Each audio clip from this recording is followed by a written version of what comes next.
Okay, we do have a quorum, and I see that Board Member Gallo and Board Member Dr. Hill is here. So we'll go ahead and start in the meeting. Let me make sure I'm in the right area.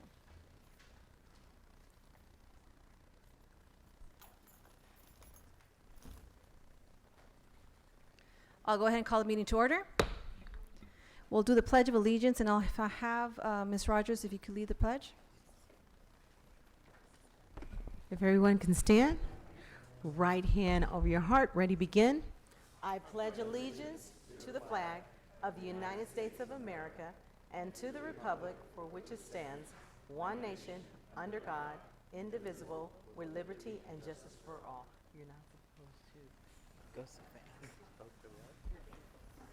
But there's no pause. Yes, you're right.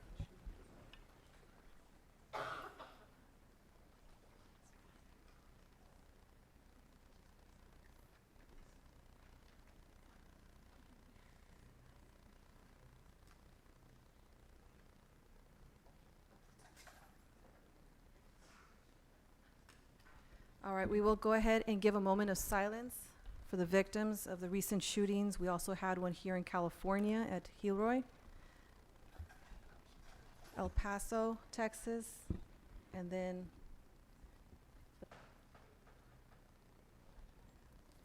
Dayton, Ohio. I know there's so many that's happening. I think that's something that we have to, and of course I just mentioned Gilroy here in California. So let's go ahead and give a moment of silence for the victims and their families.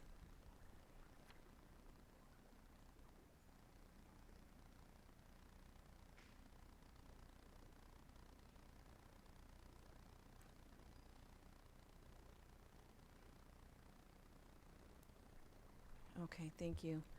And these are unfortunate, we've experienced in our own school district, in our own city, and our prayers go to the whole family on behalf of the board.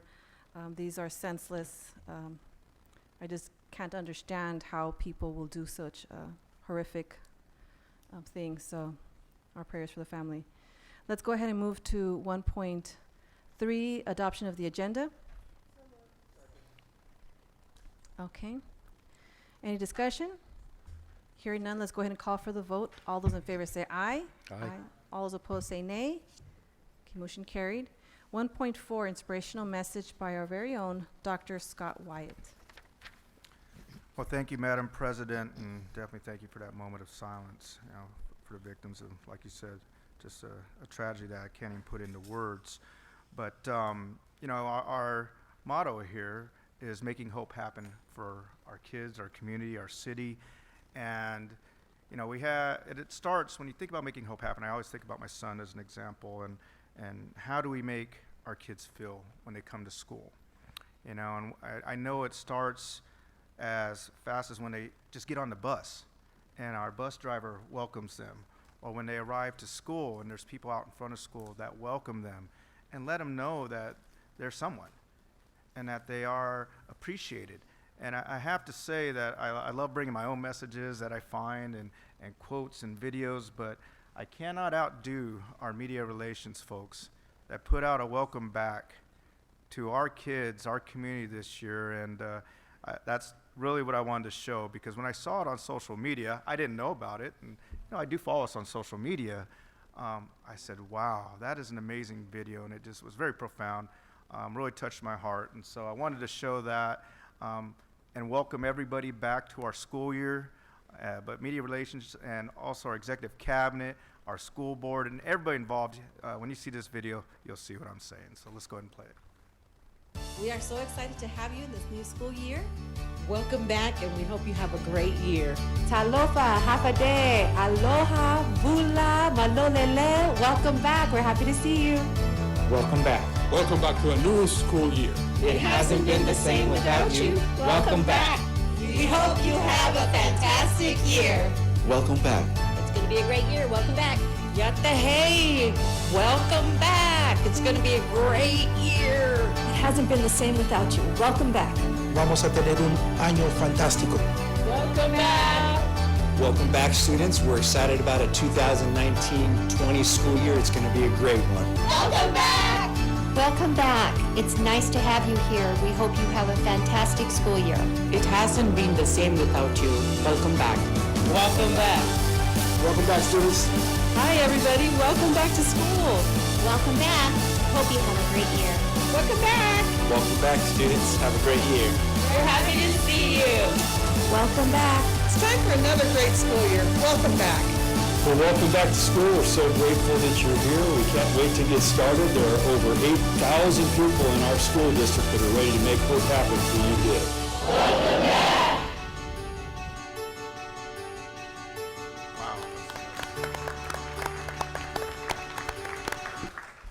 I'll tell you, I've been in education 25 years myself, and that is probably by far the nicest welcome back that I get a little emotional about that I've ever seen.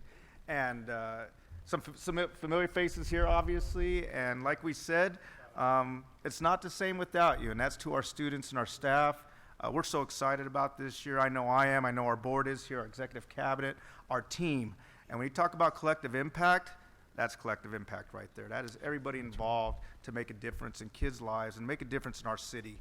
And you've always heard me say this, that we're leading the change in this city of San Bernardino, and I'm very proud of that. I'm very proud of our team. And there's a lady on there, I'm gonna say a young lady that was in the video as well, and you know, our chief of our communications, our media relationships, and today is also her birthday. So I'm not gonna let her get away with that, so happy birthday to Linda Bardier as well. Happy birthday. And thank you to your amazing team for such an amazing video. And I'll tell you what, if you don't feel energized, I know I do. I got goosebumps seeing that. And of course, our Madam President, Madam Vice President for welcoming us back. So welcome back, everyone. I look forward to an amazing year. All right, thank you. And on behalf of the whole board, we definitely welcome you all back, students, staff, teachers, everyone that works in the school district, especially families as well. So thank you and welcome back. Let's go ahead. Dr. Marsden has a few announcements really quickly. You Go know, ahead, just Dr. one Marsden. really. We have, with our welcoming, we have a couple great new folks as part of our team, and they're here as part of our onboarding program. So for our public and our community, we want you to know that any employee who's brought into our management team as a new employee is taken on an onboarding process which orients them to our values, our beliefs, our focus. And they get a tour of every department that goes on within the district. And so we have some onboarders with us here tonight. These are folks that are new to our team on a welcome. And we'll just have them stand and wave when I mention their name. But Travis Bella, painting supervisor, maintenance and operations. So he's in the back over here, so welcome. Raul Pedraza Jr., Vice Principal, Inland Career Education Center. So he's back over here. Welcome. Gregory Alexander III, Vice Principal, Arroyo Valley High School, is here. Welcome, Mr. Alexander. Dorothy Draft, Vice Principal, Lancashire Elementary School. She's here tonight. Eurydice Fitz, Vice Principal, King Middle School. She may not be here yet. It's been a busy day. Dr. Will Greer, Director of Equity Targeted Student Achievement. Dr. Greer is here. Ernestine Hopwood, our Director of Charter Schools, and she's in the back here tonight. Nareda Gutierrez, our Assistant Director of Special Education, over here on my right, your left. And Yasel Reyna, Coordinator of Special Education. So here you go, new members to our team. We're so grateful you're here tonight. Thank you. I want to introduce them to you. Thank you, Madam President. Yes, go ahead. Oh, and I'm Dr. sorry, White. Madam President. you're Thank fine. you, Dr. Marsden. And one more comment I also wanted to make to our video, as well as just our announcement of our new administration leadership team, is that we truly value diversity here in our district, and you see it in the video, you see it in our staff, and I think that's one of our greatest strengths here in our city, is that we value that. And I just want to also mention that as well, because you see it in the video, and it's just amazing to see the representation of our city, so thank you. That's right. Thank you for mentioning that. And I think compared to other districts, I think we are that example of what we're trying to do in bringing that diversity in. We're going to go ahead and go to 2.1, special recognition. The Tachikawa, the San Bernardino City Sister City Exchange Program, and then we'll have Linda Bardier. And we're going to have the board come forward. Okay, so board, if we can come forward.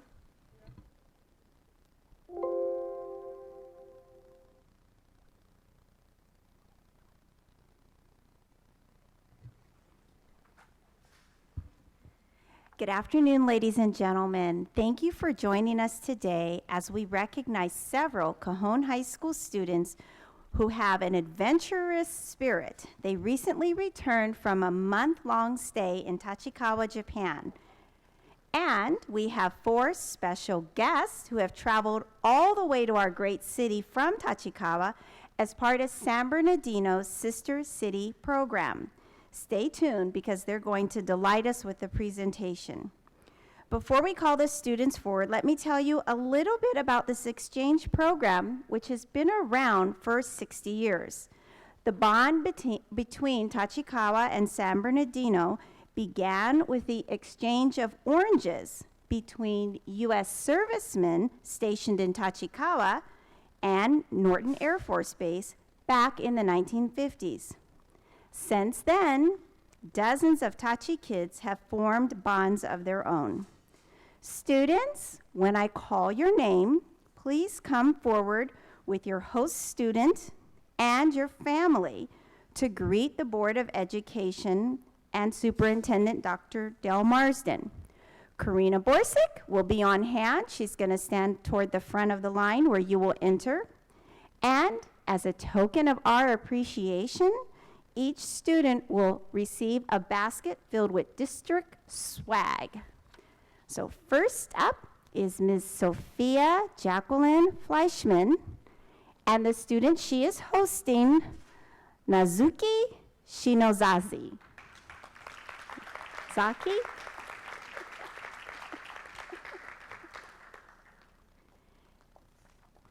Next up is Miss Angelina Alexandra Hensley, and she is hosting Maya Sugita.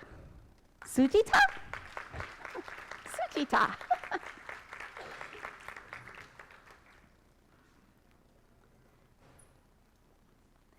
Our next student is Ms. Isabella Palomares, and her host student is Kazami Iwata.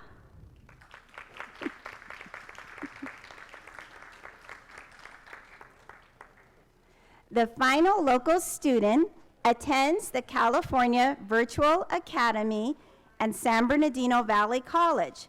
Mr. Michael Jose Avila, please join us, along with Deina Nisoti.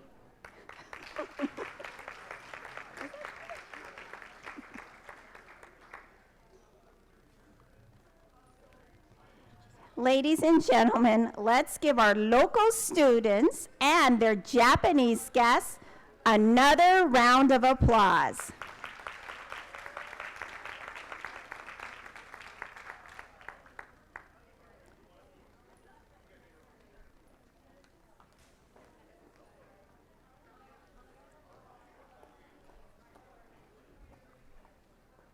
I believe that after the students have greeted the Board of Education, some of them will make a presentation to the Board of Education.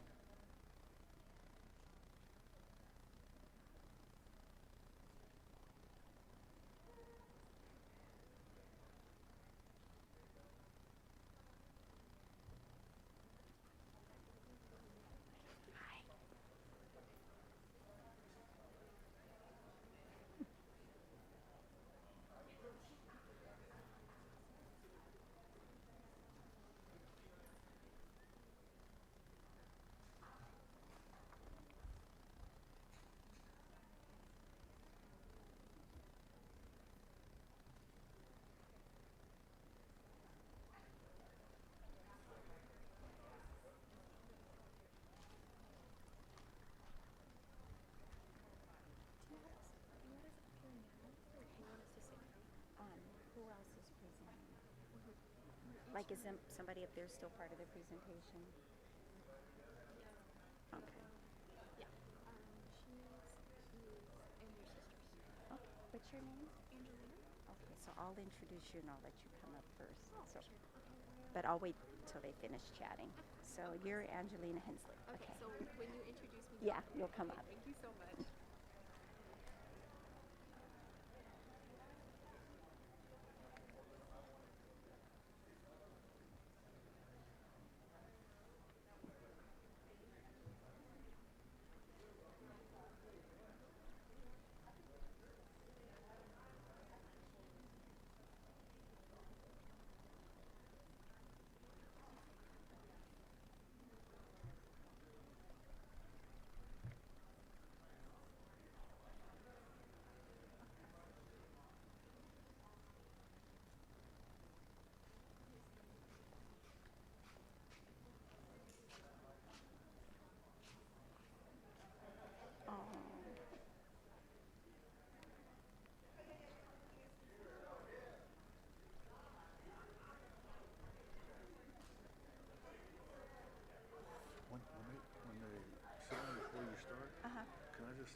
Oh, sure. Okay, yeah.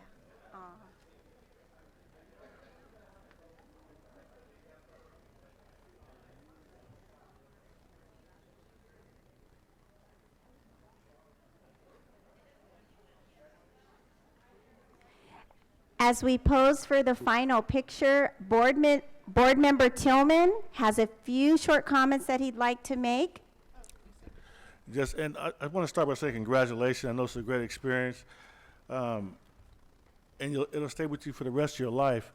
You know, there's a student named Dexter Thomas Jr., and he was in this actual program, and he actually lived in Japan for a long time and ended up getting a job working for the program called Vice, but he still goes to Japan a lot. But I was able to contact him because my daughter Sierra graduated from Cajon High School, and she went to LMU University.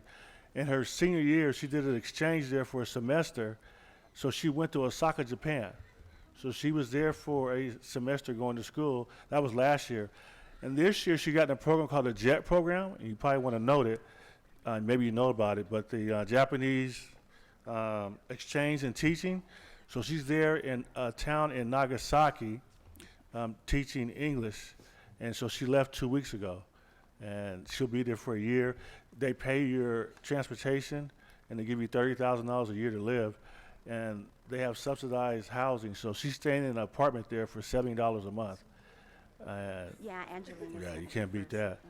So you definitely want to look it up, and it's you interview for it, and you get to stay up to 5 years. We have another success story. Dominique Gutierrez is also a former Tachikawa student. And tell them what you're doing now. Okay. Hello, everyone. My name is Dominic Gutierrez. I graduated from Cajon High School in 2018. I'm here for the summer from UC Berkeley. I'm studying history and education. And I just wanted to say how valuable this program was to me in terms of not only like personal growth, but in terms of what I want to do in the future. Going to a different country for the first time was really interesting for me. Prior to the program, I'd only left California a couple of times. And because of this experience, I just studied abroad in Peru this summer. I just got back a week and a half ago. And that's something that I certainly wouldn't have done without this program. And it really taught me to open my mind and not be afraid to be far away from my parents. And also, I think it helped me feel more comfortable going away for school on my own, because I was definitely pretty much dead set on staying around here so I could be closer to my parents. But living on my own for a month really helped me grow up. Yeah, so this program has been awesome. It allowed me to connect with the city on a more intimate level and meeting people like you on this board. And now I know I want to return here and work here after I graduate college, whether that be as a school teacher or perhaps an attorney. I really thank the city for its constant support. And yeah, thank you guys very much. Yes. Thank you. Thank you. Thank you, Dominique. And now, as promised, we will have some of our current participants come up and say a few words. So let's welcome Ms. Angelina Hensley.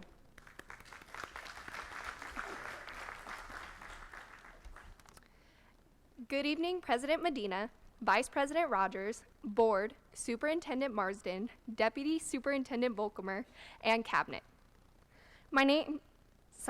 Watashi wa Angelina Hensley desu. Watashi wa 17 歳です. Cajon Koukou ni kayote imasu. And that basically translates to, hello, my name is Angelina Hensley, I'm 17 years old, and I attend Cajon High School.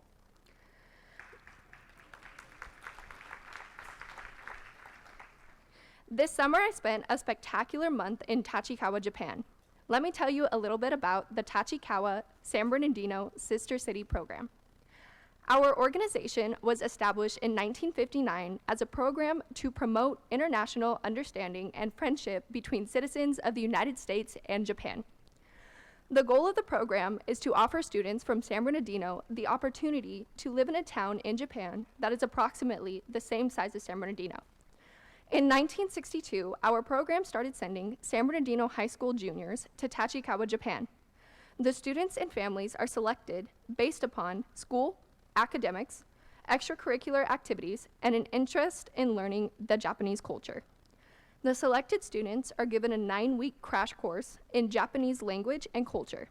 In June, they flew to Tachikawa, Japan for a month of homestay, which means they lived with a Japanese family. There, they learned the customs and daily life routines of the Japanese family. In return, these student ambassadors brought back a student from Japan. That student lived with them for a month to learn the American way. We have found that our students exchange many ideas and customs during the 2-month experience. This enhances their lives in the future. We have UN judges, dignitaries, and business members in the community, and we believe this experience has helped each of them grow as an international citizen. In 2019, the Tachikawa San Bernardino Sister City program celebrated its 60th anniversary and friendship with Tachikawa. It has been my honor to participate in the Tachikawa Sister City program as an ambassador this summer. Being an ambassador for our city has come with tremendous responsibility, not only in representing our beautiful city, but in learning the culture, daily lives, and societal norms of a city parallel to ours in Japan. In Japan, we experienced many adventures with our families, built close relationships, and had once-in-a-lifetime opportunities. My Japanese family were welcoming, loving, and kind. Bringing Maya, my Japanese sister, home to learn our culture and family lifestyles has been amazing. In Japan, my dad and I bonded over cars and music. My mom and I cherished our tea time daily, and my sister is a perfect match of a miniature me. The temples and history are memories I will hold dear to my heart forever. The experience has become so much more than public speaking opportunities. The application process, the interview process, and self-discovery of a love for history. I have gained a global family for life. We have worked hard to keep this organization operating and offering in students of San Bernardino a choice to be immersed in another culture. Thank you for this opportunity to share our program. Next, my sister, Maya Sagita, will speak about her experience. Thank you.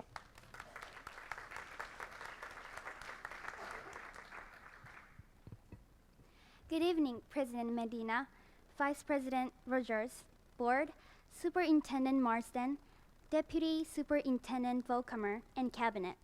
My name is Maya Sugita. I am 16 years old and attend Kichijo High School in Tachikawa, Japan. In Japan, I attend school 6 days a week from 8:30 a.m. to 6 p.m. At home, we constantly study because exams are very competitive. We have clubs we attend such as musical productions. There is not extra time for the social aspects of life. In America, we are very social. My family has created a village. We see and speak to neighbors, we socialize, and my sisters spend time with friends. Most of all, we show emotions, and my favorite emotion is hugging. Thank you for your time. Now, please meet Isabella Espinosa.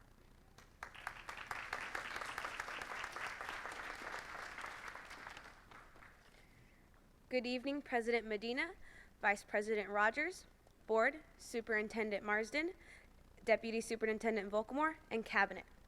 My name is Isabella Espinosa Palomares, and I am a senior at Cajon High School. I, like many of the people of Southern California, grew up in a Mexican-American household. When the Tachi kids from last year gave a presentation about this program in my English class, I knew I had to sign up. This trip would be another way for me to see a different culture while getting out of my comfort zone. One of my most memorable experiences is having tea served to me in a traditional Japanese tea ceremony. In Japanese culture, tea is so important that there are people who study the art of tea serving. My host sister studies this art along with members of her traditional Japanese tea serving club at her school. As a person who drinks tea every day, it was very interesting to see how in Japanese culture, tea is such an important thing. In contrast, most Americans switch to coffee after the Boston Tea Party. Experiencing culture and life are important aspects of the Tachikawa Sister City Exchange Program. I am grateful for this opportunity and appreciate the new family and sister I have gained. Now I would like to introduce my host sister, Kazami.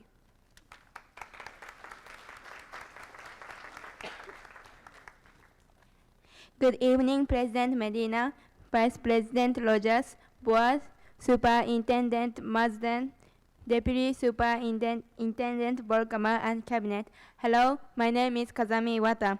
I'm 16 years old. I live in Tachikawa, Japan. When I spend time with my host sister, Isabella, I feel that she is my real sister. She is kind and we can act silly around each other.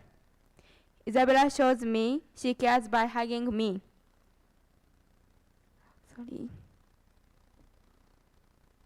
Something Japanese people don't normally do. We even invented a signal to show when we want to hug. I really love my sister. Thank you. Now I would like to introduce Sophia Fleischmann.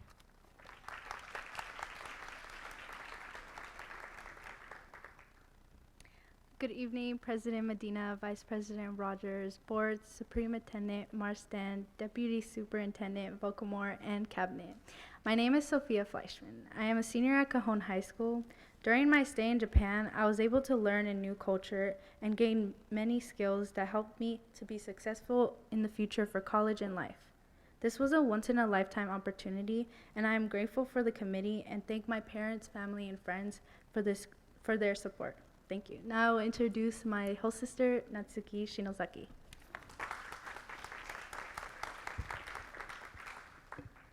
Good evening, President Medina, Vice President Rogers, Board, Superintendent Madison, Deputy Superintendent Volkama, and Cabinet. My name is Natsuki Shinozaki. In America, I have enjoyed visiting San Francisco the most. I am glad to join this program because I have met so many great people and I will learn more about the society in America. I thank the program and my family for this experience and support. Thank you. Now I introduce Michael's host sister, Reina. Good evening, Board and Cabinet. Hello, my name is Reina Mitsui. I'm 16 years old. I attend Takuichi High School. I like that everyone here in America hugs when they greet each other. In Japan, we are more formal. We bow or shake hands when we meet. Thank you very much for your time and support of this program. Next, please meet my brother Michael.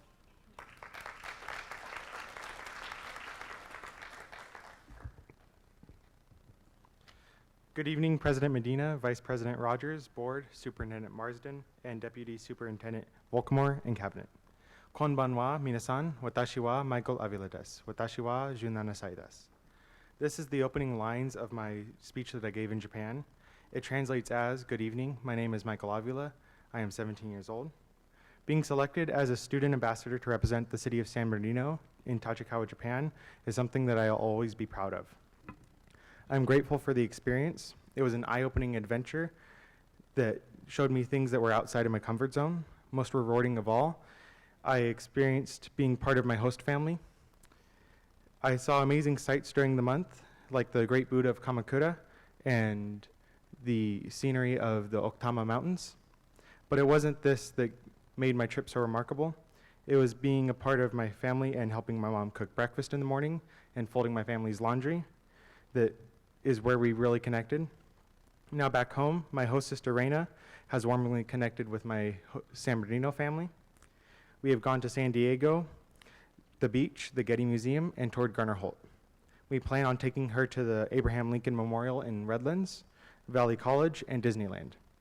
Keeping the cultural experiences available and this program thriving is important to so many between our cities. I plan on doing my part to help keep this program strong and alive. I want other students to experience all that Tachikawa San Bernardino Sister City program has to offer. I would like to ask the board to also support this program by sharing its information throughout the high schools, allowing our visiting Japanese ambassadors to attend a high school for a day or two, and any other way possible. Thank you for allowing us to share our experiences with you. Arigatou gozaimasu. I would also like to open it up if you have any questions for any of us. Great, thank you. Mr. Tillman? So I have a question for you. So how does the program actually work? You went to Japan? Yes, we go for a month stay, and then after that month, we and our host our host sibling come back to America, and we do the same thing, but Oh, nice. vice So versa. you spend time with Yes. a student there and their family, and Yes. they come back and spend the same amount of time Yeah. in your household with your family. And before traveling to Japan, I got to know my host sister through communicating through a social media app, so then we Right. could both All get right. to know each other beforehand. Thank you. I wanted All right, to great, ask you thank a you. question. Dr. too. Flores? Your Japanese is so fluent. How did you develop that? Or I'm not fluent in Japanese. you sound like it. Yes, we worked hard on pronunciation, which helps a lot. And during the 9 weeks crash course, we also practice our speech and get very familiar with it. So that helps a lot because we have to memorize it so then we can give it by memory. Okay. And how long did you spend there? Just a month? Just a month, yes. Just 1 month. So you learned a lot. Yes. Yes, that's great. Okay, any other questions from board members? I do have one. It was mentioned by our host sisters, or sisters from Japan, regarding the hugs, and I was just curious on those that went from here in California to Japan, if they noticed the difference as well. Yes. Hi, I'm a hugger. Yes. Going to another country and meeting someone, it was very hard for me to keep my hands down and respect their personal space. Okay. Because, like here, if I meet someone, I immediately greet them with a hug because that's very much how I am. And it was very hard to not get a hug from my parents every day after coming home from something, or not getting a hug when I am introduced to someone. It was very difficult, but coming back over, while I was there, I kind of told my parents, like, I'm a hugger, I need a hug. So I kind of tried to bring that over there with me, and I think it stuck. And so Okay. So yeah. But to answer your question, it was harder, but we taught them that, like, it's okay to give hugs, you know? Okay. Okay, good. Thank you. And then Dr. Hill? Of course, I always enjoy hanging out with all of you, but you might want to extend an invitation to the board, superintendent, and cabinet for your event next week. I think you said next Tuesday. Next Tuesday or Wednesday. Well, if you tell It's us Tuesday, where and yes. the time, maybe some of us will show It's up. Tuesday in the evening. I'm not And sure where are what you time. going to be? Okay. I'm sorry, I wasn't part of the planning commission. Oh, okay. On behalf of the committee, we'd like to invite you all to our Sayonara Party, which is next Tuesday at Arrowhead Country Club at 6 p.m. If I can get an RSVP of who would like to attend, I do have to give a head count, but we'd love to have anybody join us. All right, great. Thank you. Thank you. Thank you so much, Can- and thank you all. Did you have? Madam a- President? Hold on, I think, were you done, Dr. Hill?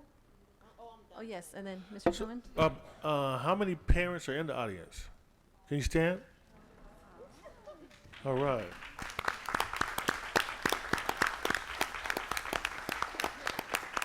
And we really do appreciate you. We know that it's a huge commitment and a lot of responsibility, so thank you for making this happen. Yes, and I do want to mention, back when I was 13, my mom was a host parent, and we had a host sister from Japan as well. And so that's where I learned a couple of words, arigato, konnichiwa, and just the culture. I loved to dance back then, and I still do, but I remember teaching them dance moves. This was back in the late 80s, early 90s, so the moves were different then. So it was always fun. It was always fun to learn from the different cultures that they came from. So thank you so much for bringing this to us, and hopefully one of the board members will be able to attend your sayonara. Thank you. Thank you.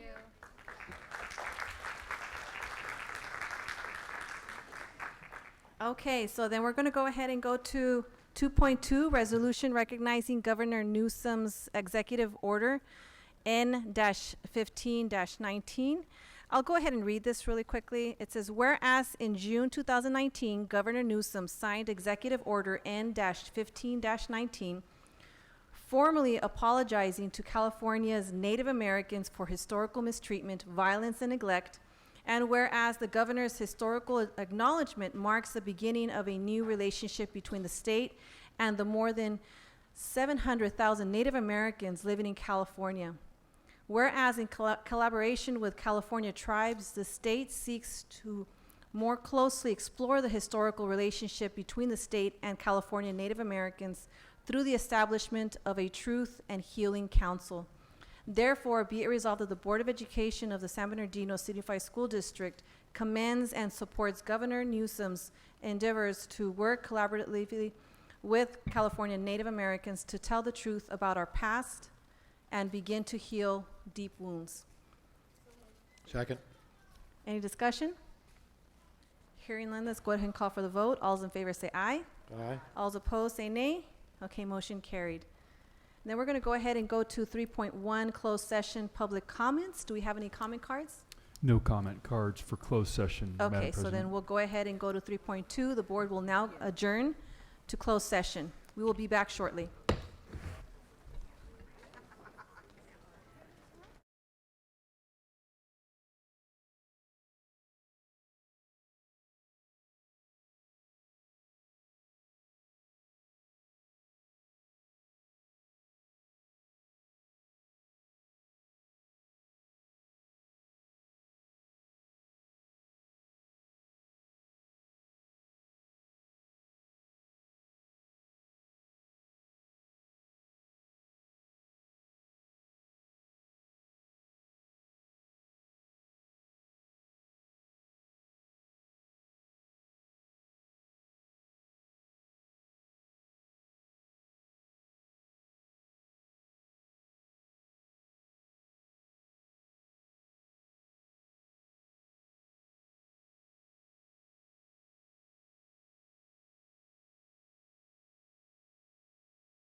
Thank you so much for your patience. We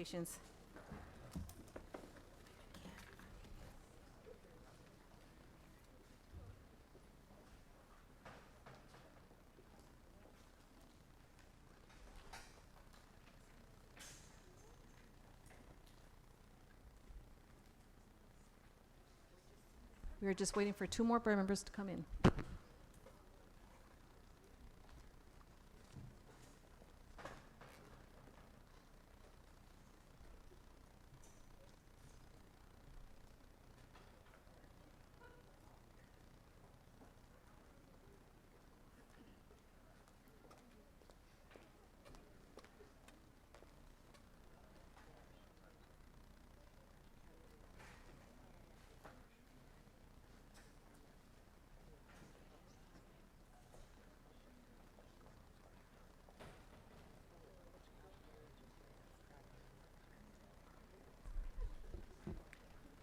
Okay, I see 4 board members, so I'm going to go ahead and start. 4.1, action reported from closed session. Be resolved that the Board of Education approves the appointment of the following employees. Portillo Victor, elementary school vice principal, effective date, work year, and salary to be determined, funding 035. Robel Kimberly, elementary school principal, effective date, work year, and salary to be determined, funding 035. Wild Lauren, elementary school principal, effective date, work year, and salary to be determined, funding 035. Can I have a motion? Second. Any discussion?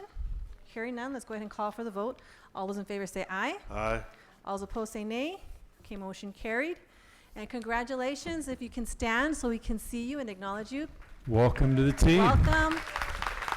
Congratulations. Congratulations. And of course, welcome to our new school year. Here's another item. Be it resolved that the Board of Education approves a settlement agreement, claim number SB 17-9686, in the amount of $50,000. Requester, Director, Risk Management, Approver, Associate, Superintendent, Business Facilities and Operations, Business Services. Can I have a motion? Any discussion? Hearing none, let's go ahead and call for the vote. All those in favor say aye. Aye. All those opposed say nay. Motion carried. Okay, great. So now we'll go ahead and I will now open public hearing.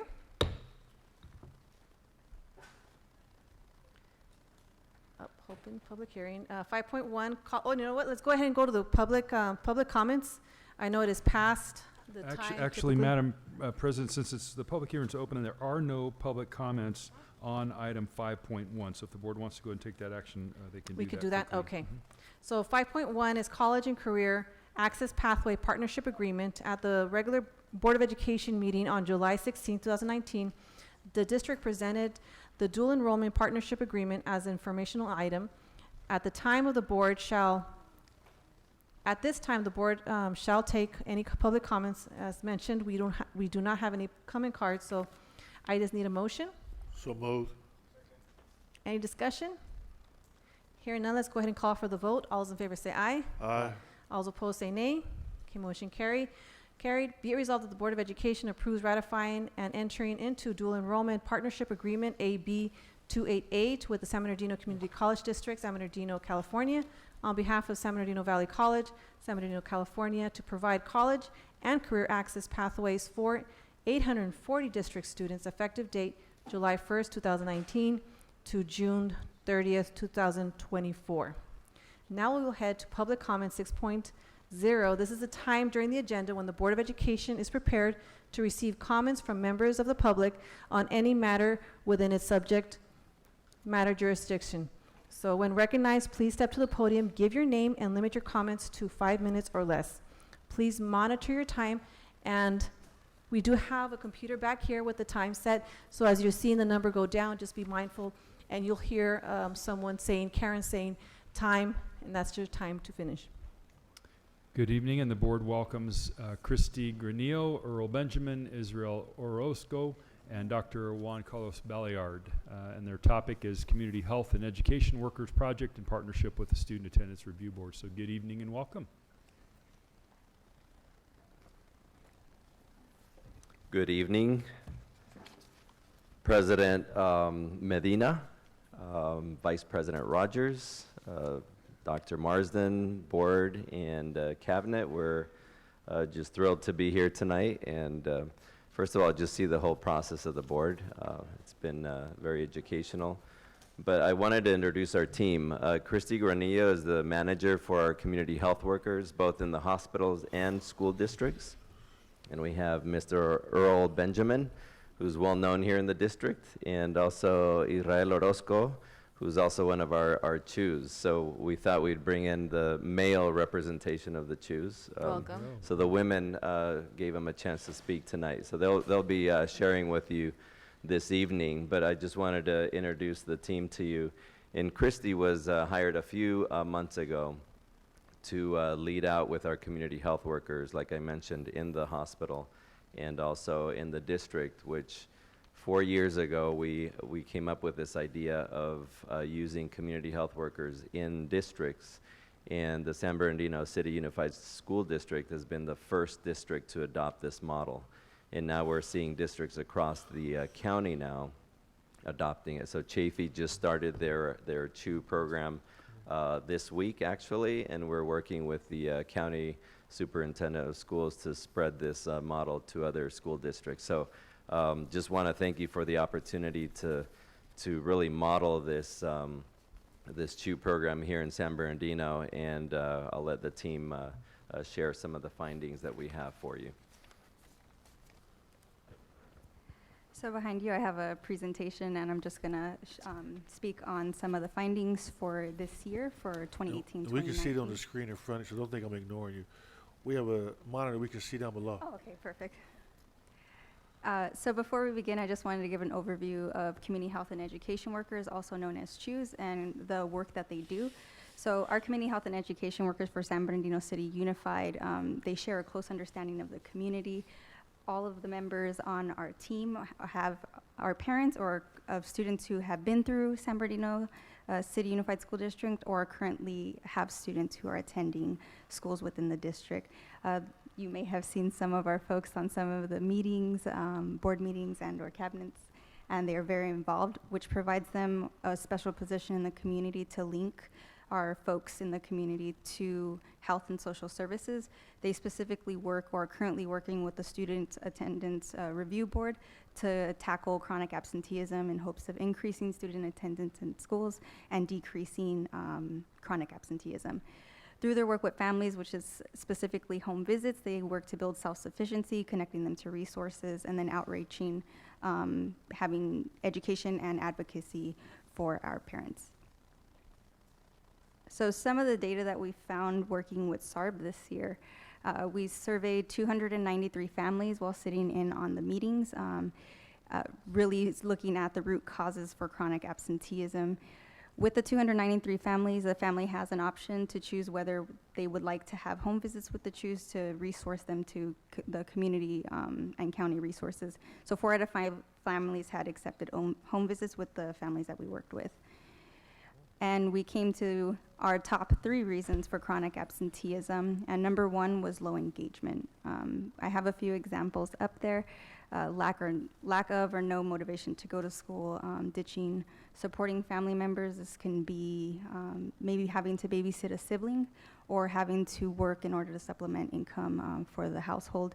And then more importantly, the excessive use of technology has become a huge issue for our students as far as waking up in the morning. For number 2, we discovered disability or health issues that students are facing and or families was a huge issue for the reasons why they were absent. Interesting enough, we had asked the question for students and families to see if the student had been diagnosed with a chronic disease or illness. Overwhelmingly at 92.2%, students had not been diagnosed with a chronic disease or illness. However, it is number 2 for the reason why. So we're really digging in this year to see, well, what are the specific health issues? And is the health issue the student, or is it a family member or a sibling? And that's one of the reasons why they're not able to attend school. Lastly, we have social emotional stressors, which is often compounded with low engagement. So we see this come out in low self-esteem, peer pressure, bullying, lack of sleep, and then a lot of mental health challenges. So This year, in order to improve upon what we've collected, and we found our top 3 reasons with a sample of 293 families, this year we're actually going to be surveying the entire population that goes through SARB. So we'll know with absolute assurance that these are the things that families are facing. We've also added in some nuanced information that we may have missed in our data. So immigration will be tracked and any of the challenges faced for families. Separating parent health issues from student health issues, and if it was a family member. Incarceration of a parent or student, mental health, vaccinations, as well as technology. So that's a lot of numbers, and I want to provide a human experience for this. So our CHUs are actually going to share some of the families, about some of the families that they worked with, and kind of give a face to this. Can I ask a question? A question for you, for 2 items. You said that they listed disability or health issue, but there wasn't an actual disability or health issue that was diagnosed? No. So what, give me an example. So some of the reasons that were coming up is student has a cold. That was a reason for chronic absenteeism. This year we are tracking through our home visits. So as the CHUs go through every home visit, as they build rapport with families, we may discover that what was initially said at SARB may not be the root of the issue, but we're going to discover that this year. So the data's trying to, we've shifted what we're collecting to make sure we get to what the root of the health issue And is. one of the, you said electronic devices. You're talking about what? Social games media or- and games. Oh, social media. Students are not able to wake up for school because they're engaged on some sort of social media and or video gaming, and we're seeing that But they're overwhelmingly. engaged like to 2 or 3 in the morning. Is that what you're saying? Yes. And so, do the parents know it? The parents know it. Yeah. And So I see kids nodding too, it's like, yes, yes. So do they? I mean, do we educate parents? They can take the game away. They can take the phone away, and yes, our CHUs do that work, the very difficult or the privileged work also of working with families to see these are some strategies that you can use to get your students to bed earlier so that they can get to school every single day. because I have a new student in my house, and he's a senior, and that's what started school. You take your game out, the PS4, whatever it is, comes out the room, and the phone sits outside the door at 10 o'clock. And I mean, That's great, okay. maybe it's a recommendation we can make to parents, because it does make a big difference. I did it with my other students also, because if we don't, they will be in there all night. But parents have to realize we're still in control. We still buy them, we still pay for their Wi-Fi, the connectivity, so we're in control, and it's to their benefit to take it away from them.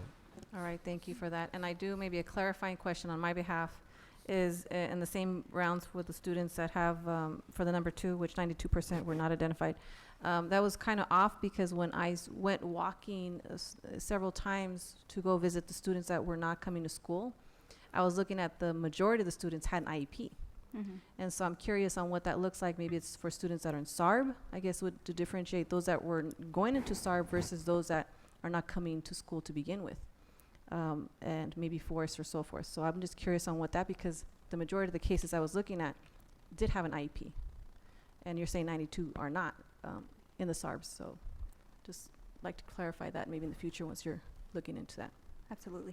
All right, thank you. You may proceed. I'm sorry, we cut you off. Good evening, board. My name is Earl Benjamin, and I would just want to like to share my experience as a community health and education worker with you guys, with you all. And working as a CHU is very rewarding. It helps me become a better leader in my community. It gives me the opportunity to participate and contribute to the decreased chronic absenteeism and help our credit deficient students achieve their goal in graduating from high school. I love to see the surprised faces of parents we serve as we explain the different programs and resources available in the school district. But my favorite one was going to Camp Silverwood on a 4-day adventure camp trip with youth services and the San Bernardino Police Department to help mentor our students. And this past Sunday, I went with Dr. Moss to the Los Angeles Chargers training camp to help chaperone some of our Rio Vista, King Middle School, and Cajon students. Being a community health and education worker is a unique position to have. We're out in the community, doing home visits, talking with parents to find out the why and what is hindering them from sending their children to school. It's giving me a better understanding of the challenges and needs that they're faced with.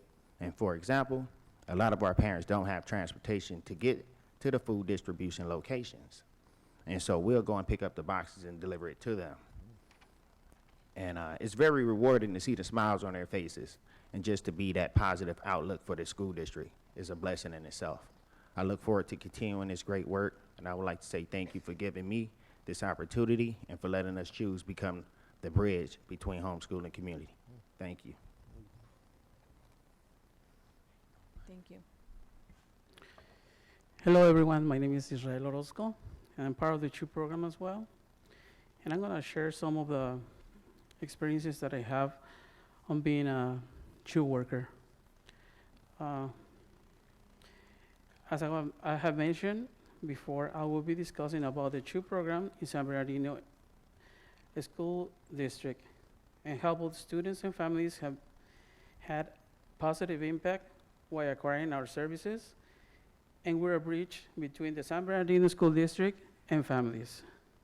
To begin with, I would like to personally inform you that all the cases I have worked with are important to me, because I believe you must have three sentimental elements. Love, passion, and empathy. Therefore, I have chosen two cases to give you an example on how the program has made a difference to the students and families. I thought I would like to first give you a glimpse of the following steps that are required to commence the program services. First, we attend as you guys know, a SAR meeting. We will meet both students and parents. Then we set up a home visit appointment. During the appointment, we provide motivational interview where we listen both students and parents' goals and discuss how their child's attendance can be improved. After the steps have begun, it is important to follow up with the student progress. In one of my visits, I came across with a student need to be a continuation school in order for him to earn his grades and receive his high school diploma. After I arrived at his residence, I introduced myself to both the students and parents.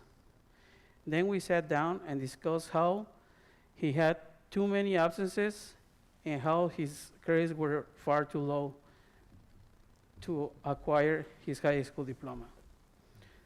During the home visit, the student began to yell at me and ask me if I know the reason why he wasn't attending school, and that he gone to his school to inform the current situation. The student then told me about the girlfriend was pregnant, and after she had given birth to a baby, passed away after 5 days. That really impacted myself. And that was the reason for such a poor attendance. After I informed him that I wasn't there to punish him for his absences, I told him that I was there to help him to improve, and I provide him with resources he needed to obtain a diploma. I also refer him to him and his girlfriend to a continuation school. Eventually, the student changed to a different school district, and even though I was no longer in his case worker, he contacted me in an email and told me that I influenced him into achieving his high school diploma and improving his attendance.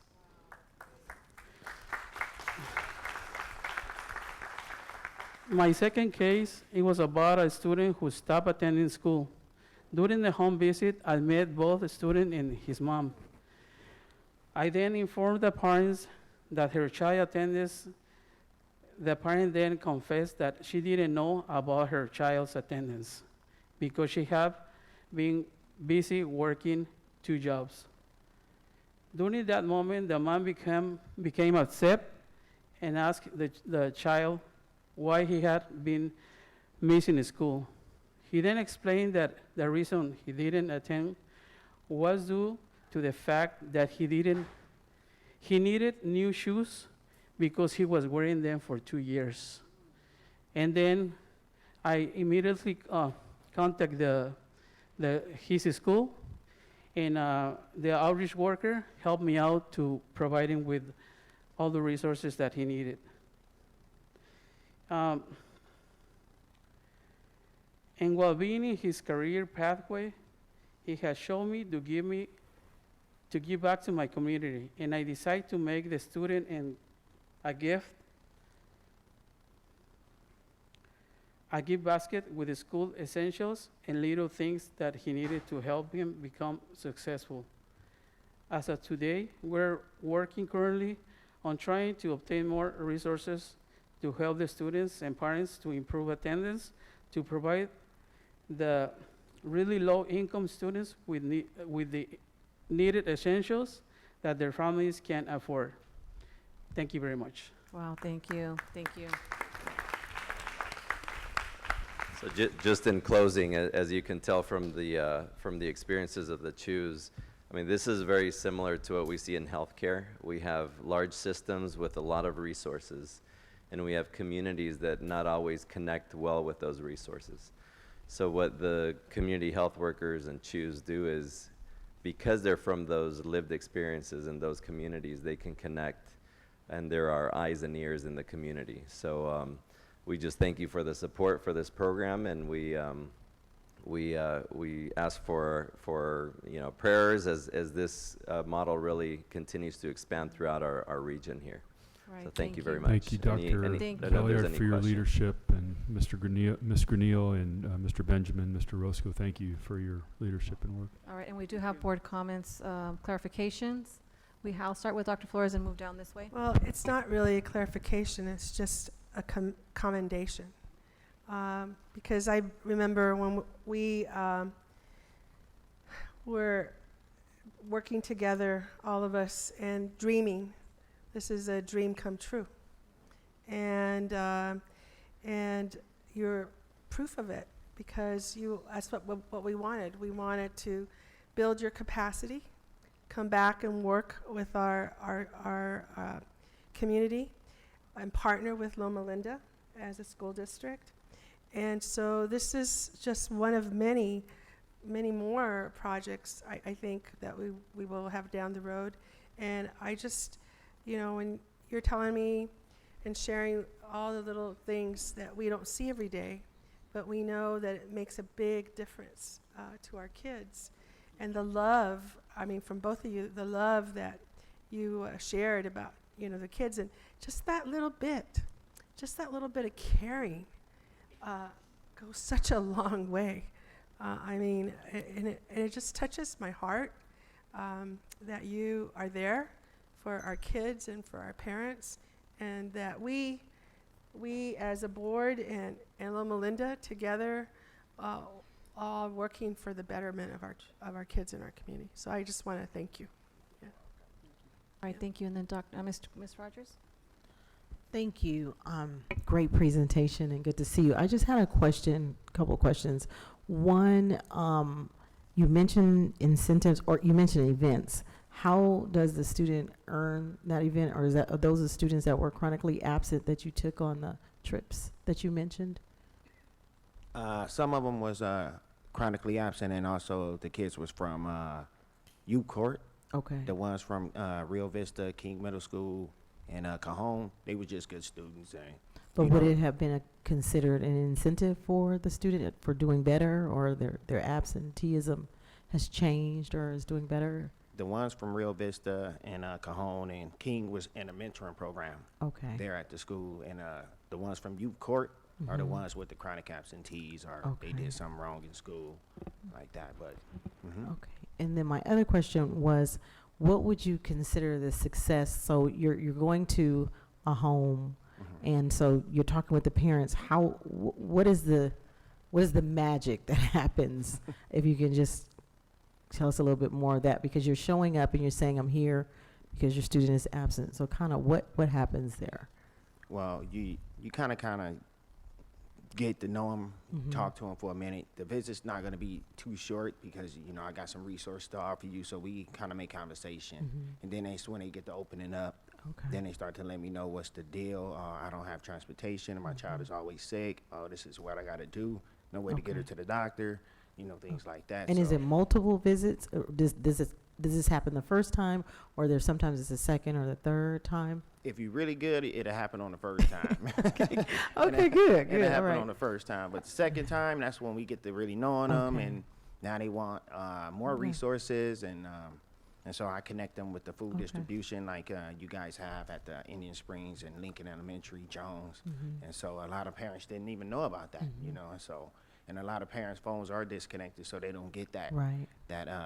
that phone call. Okay. And you know, Thank you guys so much. I mean, this is important, so Oh, we you're really welcome. appreciate the partnership and work that you're doing. And I know you all are parents or have been parents in the district, and I think the familiar faces are also, it makes a difference as well, connecting with our parents. So thank you for the work that you're doing. you're All welcome. right, thank you. Madam, Thank you very Madam much. President, I want to commend Earl and Mr. Orozco because they went through the program, and I got to witness your whole transformation. And it's just incredible to see you as leaders and to be here before us. And I'm going to cry, but I just think that it's just a miracle that you stand before us and now are very important contributing members and helping others. So and we provided that pathway board. Not only for them, but so many others. I don't know how. I think I went to the very first graduation, and how many people were there, Dr. Belliard? The first graduation, I think it was about 40. Yeah, about 40. And then I didn't go last year. Are we in our third year or fourth year? For the CHU program? For the CHU. This is our 4th year. Our fourth year, yeah. So, I mean, that's really great. Thank you. And then Mr. Gallo. Yeah, thanks, JC. And I remember this was part of what you brought up during your participation in our early strategic planning sessions, as your role as the community liaison for Loma Linda and everything. And so, it's just good to see actually this being put in place, and now you're seeing a tangible result here. So congratulations to the team. All right, and then Mr. Tillman. So, not just for me, but for people viewing too, I'm confused about the structure. So, CHU was a program that's supported and funded by who? The district. Okay. Yeah, so the district provides the funding, Loma Linda manages the program, and the CHUs are actually contracted through a third-party community-based organization called El Sol.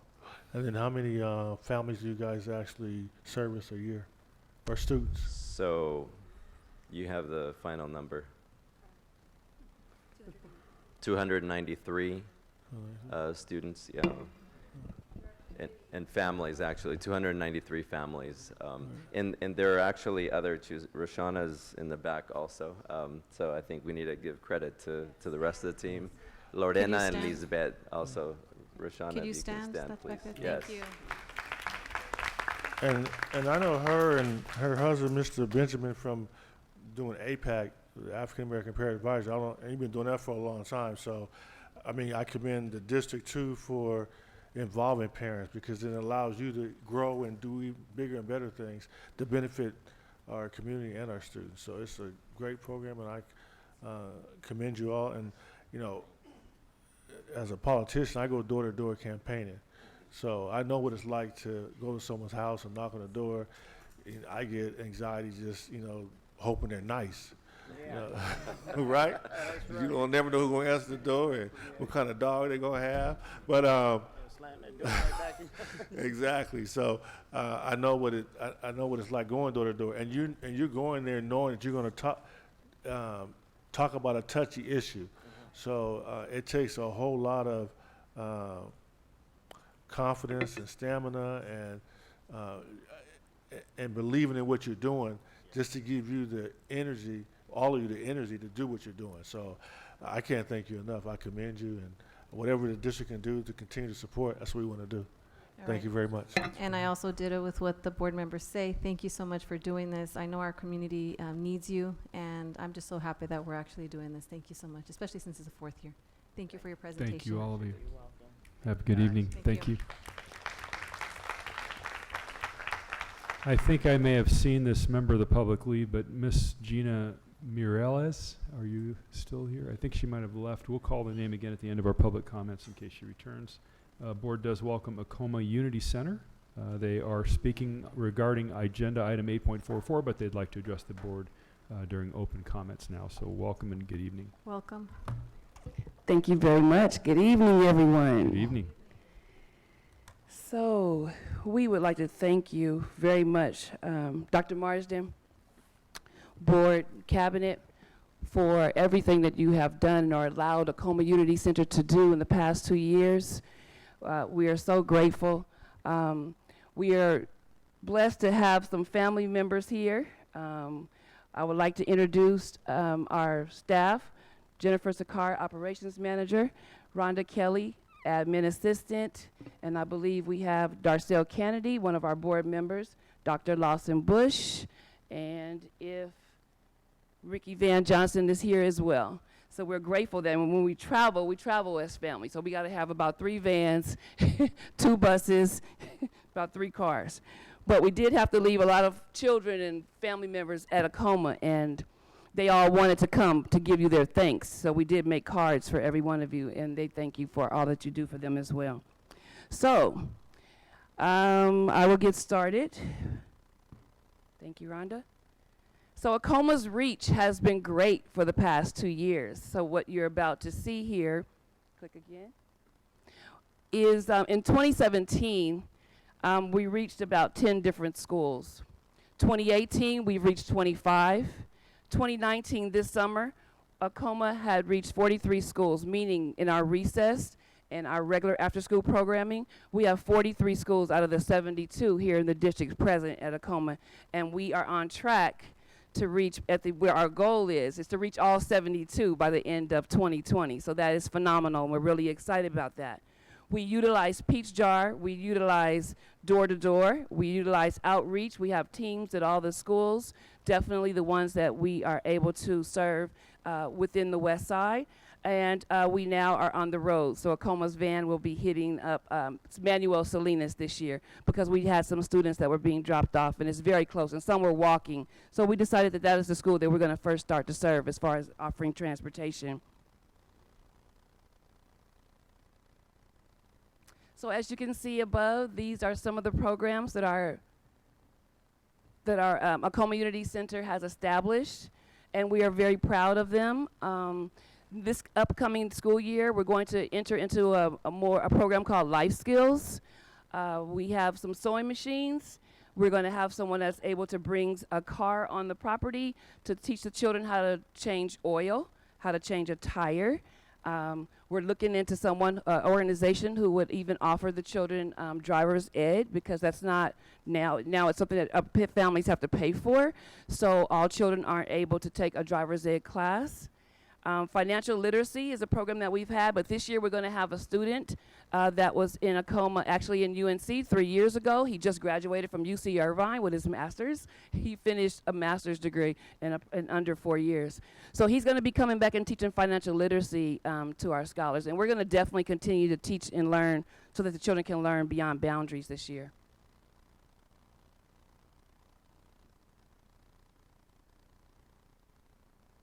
So we would like to thank Dr. Flores for this Footsteps of Brilliance. We have been utilizing Footsteps of Brilliance this year with Dr. Gregory Spencer and his team, and we found this app to be very beneficial, so that we're going to be launching a literacy campaign in September with our parents who are have ESL children, and they also maybe English is a second language for them. Also, we'll be utilizing it for our parents that are working on their GEDs, and all of our scholars who have siblings, that are under the age of 7, because Acoma Unity Center does start at 7 years of age.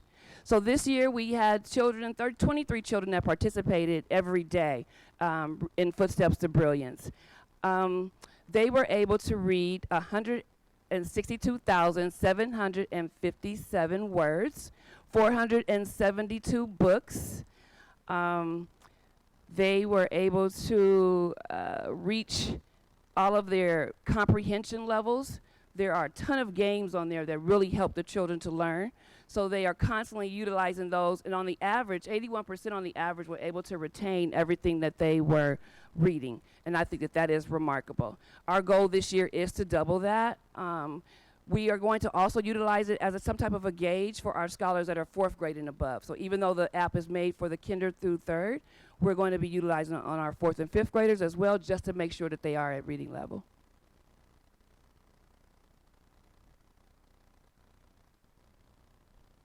Tutoring and mentoring, one of the biggest highlights of our program. We even have some scholars that have gone off to college, and they come back and they take their time on their breaks and are able to tutor some of our students. We've also reached out to Cal State this year, Arroyo Valley and San Bernardino, utilizing their seniors, some of their avid students that to come in and also to help the scholars too with some additional tutoring. So with that, I'd like to bring up some of our students. Jerson, come on up, please. Douglas, come on up, please. This is Douglas Smith. Douglas Smith has attended De Vallejo last year, just 1 year. Douglas was brought to us by his grandmother and Mr. A, counselor at De Vallejo, because he felt that Douglas needed some extra tutoring and some assistance in mentoring. Douglas had been out of school for 2 years, and throughout this last school year, his 8th grade year, Douglas was able to make honor roll. Isn't that wonderful? Congratulations. Congratulations. Hello. My name is Douglas Smith. My age is 13. I am a student of Pacific High School. I just started yesterday, and also a scholar of Tacoma Unity Center. And I have been at Tacoma since like how many years? Well, not years, almost a year. I'll be a year in December. A year in December, yeah. And sorry. No, you good. Well, since I have been at Tacoma, my grades have reached a level that haven't before. Like, I'm starting to improve. I made honor roll, and I have a 3.43 GPA now. Thank you. And that's thanks to everybody at Tacoma, like Mama Kim, Mrs. Rhonda, and more I will name, but you know, it's a lot. That's okay. You got it. Congratulations.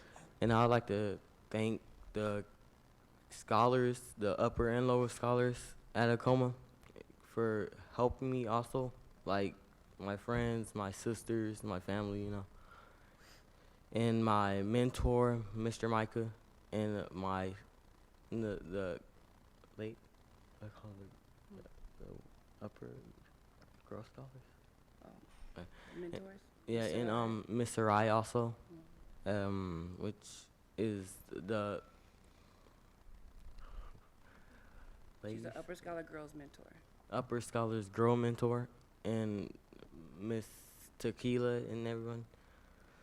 And I'd like to thank you for having me here and actually listening to me for like more people.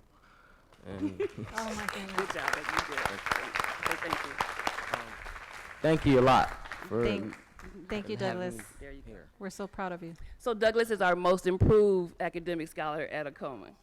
Good job, baby. Okay. Congratulations. And here we have Jerson. Jerson is our most improved behavior scholar.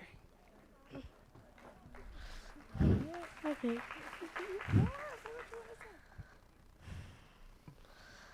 Mr. Kasi, Mr. Kashif, that's his mentor. that is my rector. I love my family. And I got adopted. You got what? And he got adopted. Oh my God, congratulations. Wonderful. I try to learn math. You trying to do math? Okay. Try to count 200. Yes. Try to read. Yes. I try to read. Trying to read. I love my mom. Oh, yeah. Where's his mom? Okay, baby. Mommy come. Oh, sorry. I just want to thank Akoma for everything they've done for us as a family. When I signed up Jerson for Akoma, I didn't tell them he was special needs. I needed to work, and I needed to find a daycare. Then Mama came, she was like, something wrong with him? No, nothing's wrong. He was doing tantrums, and his behaviors were bad.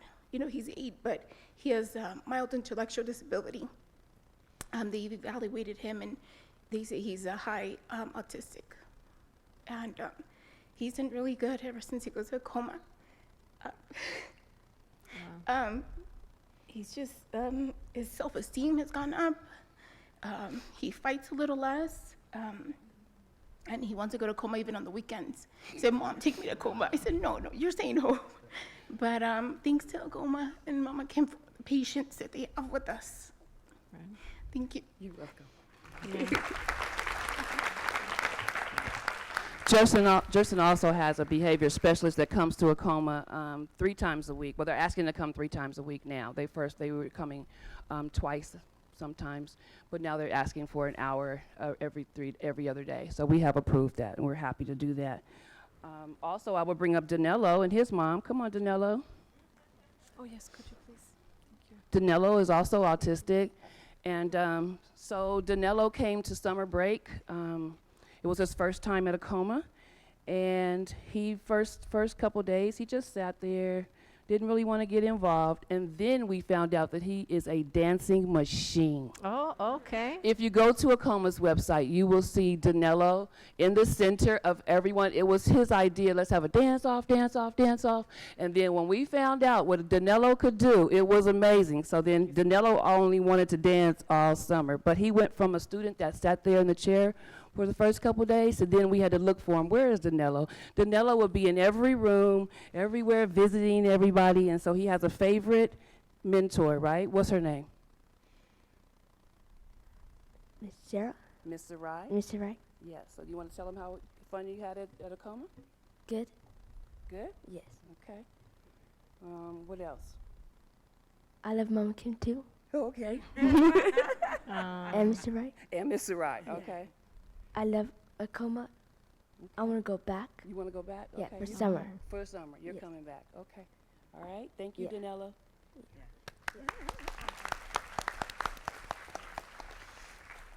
Thank you for taking the time to hear from us, the parents. We're greatly appreciative to Miss Mama Kim and her staff, and just the quality that they have for this program that's free to us, the parents who work. I work in the San Bernardino community. I found out about the program from a coworker, and my kids, they loved every second. I mean, I can't even say how she helps the kids take ownership of the community center. She gives them jobs, which I like, because I like when I pull up and I see the kids that they're taking pride in their community and this center and protecting it. So I appreciate her and all the wonderful staff for what they do for my kids. They're always safe, they're educated, they're doing STEM, the flower, I love the flower garden. Everything that you guys are doing, please keep doing it. Please keep funding this program. We need it. Wow. I love you. Thank you. Wonderful, wonderful. Okay. All right, skip that. Wonderful. Moving right along to the world of arts. This is definitely one of my favorites. At Akoma, you know, we have been privileged to receive funding from San Bernardino Fine Arts Commission for the past 2 years. Actually, now we can make it 3. We just received a grant where we will be able to do, we've used that grant in the past to do African drum and dance and to take our children to see the theater. We've been to the symphony last year. We went to see In the Heights. Alvin Ailey in Costa Mesa at the Sagerstrom Theater. So, but this year we thought we wanted to do something a little bit different, get the kids a little bit more involved, and so we thought that we would do a documentary. So the children are going to be able to be the producers, editors, interviewers, and the way that we came up with this was that when we were on our way back from,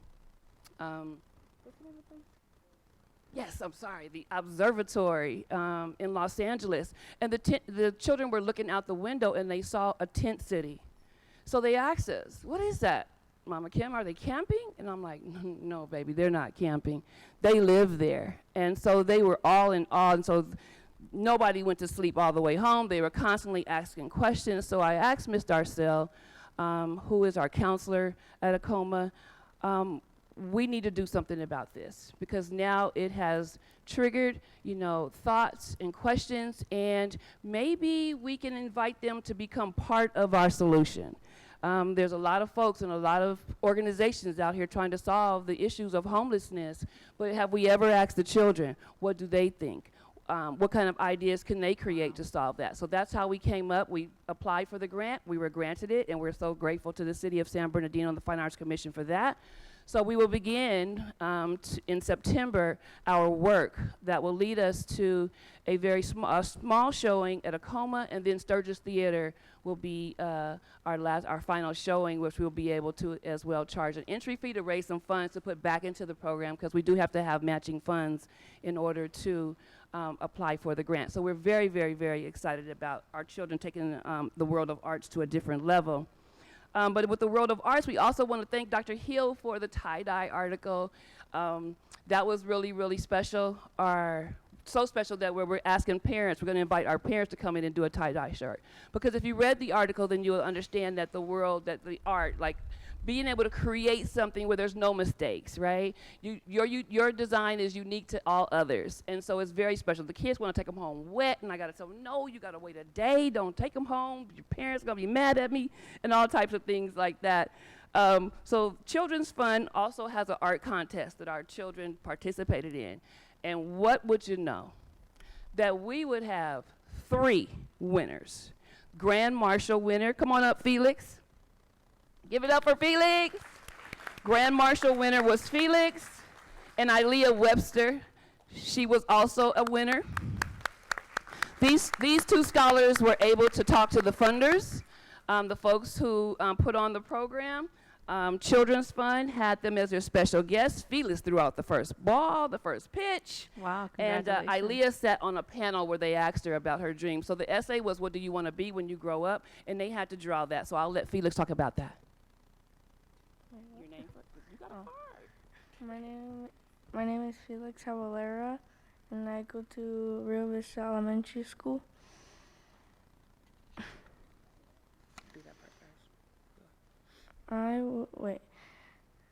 I won an art contest at Acoma. My drawing was about what I want to be when I grow up, and that is a canine police officer. And I love Acoma because they help me and my family with food, clothes. They help me with my school projects. They are not just after school program, they're our family. Wow, that's great. Thank you, Betty.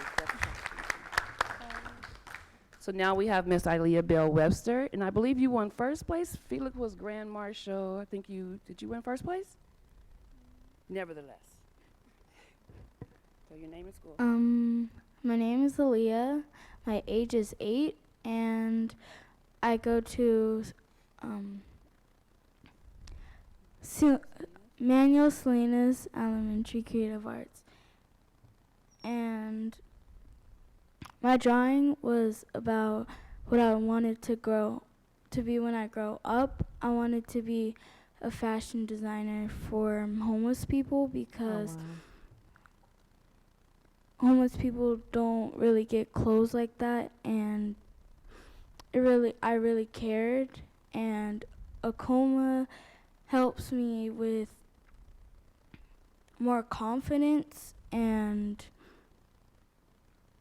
to learn more about my history and my education. So Oklahoma is more like my second home. Oh, wonderful. Good job, Olivia. Thank you so much. Congratulations to you both. Yes, you can go sit down. Thank you for sharing. Okay, so moving on. Let's see, Girl Scouts. Please come up, Girl Scouts. Let's go, ladies, move quickly. So, Dr. Hill, thank you again for showcasing the Girl Scouts. This is hasn't been a troop on the west side of San Bernardino for a very long time. So this is Troop 1419. Give it up for Troop 1419. Very excited. San Gorgonio Council has been ever so, loving to Acoma and these girls who mostly attend Rio Vista.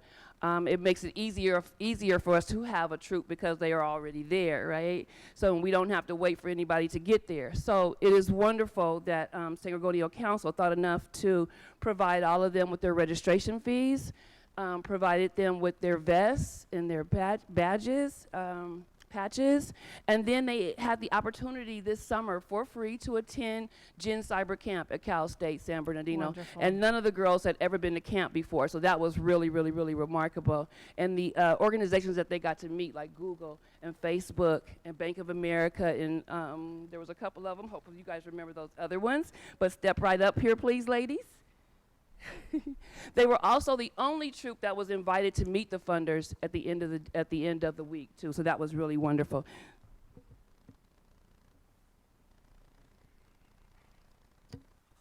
Good evening. My name is Zoe Calvin. I am a sixth grader at Holcomb Elementary. I also attend Acoma Unity Center. I'm a Girl Scout with Troop 1419. And I had the opportunity to attend Gen Cyber Camp at Cal State San Bernardino this summer.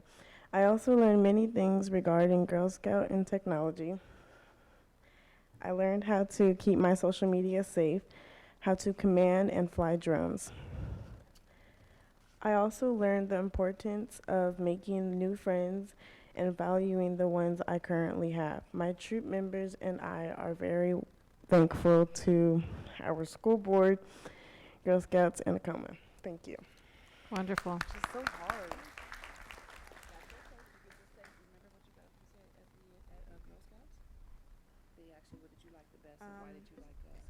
So my name is Joelle Jackson, and Norton Elementary School.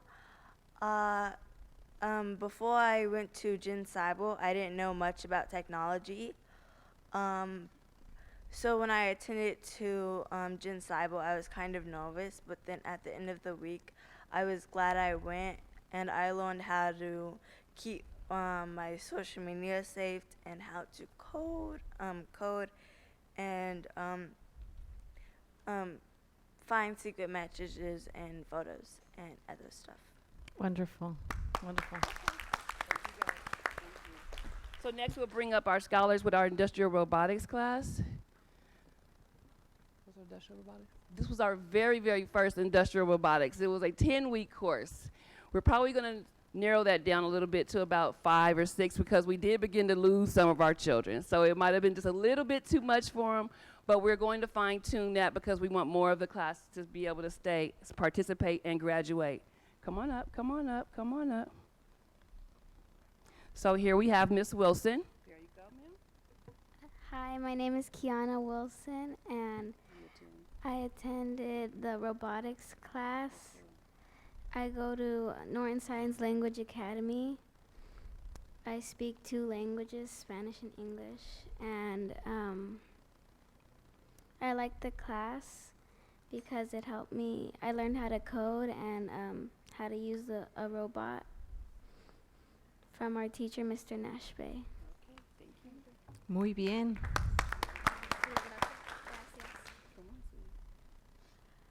Hello, my name is Liliana Wilson. I am one of the students from Acoma Unity Center Robotics Program, and I'm 12 years old. I go to Norton Science Language Academy, and what we learned at the robotics program is how to code a robot, and the language of it is called Spell Plus, which the computer language was created by the company of Epson.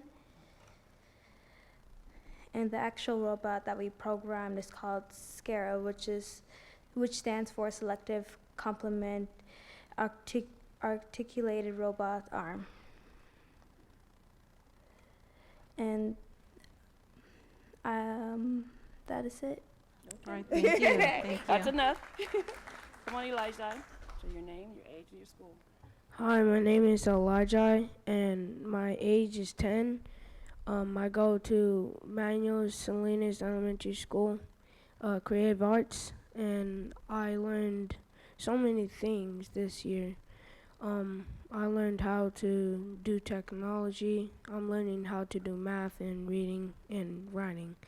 I did Rice's Passage with Dr. Nana, and I had been good this year, and I'm in 5th grade now. So I had learned how to make robots with software, and yeah, that's it. Okay. That's amazing. Thank you.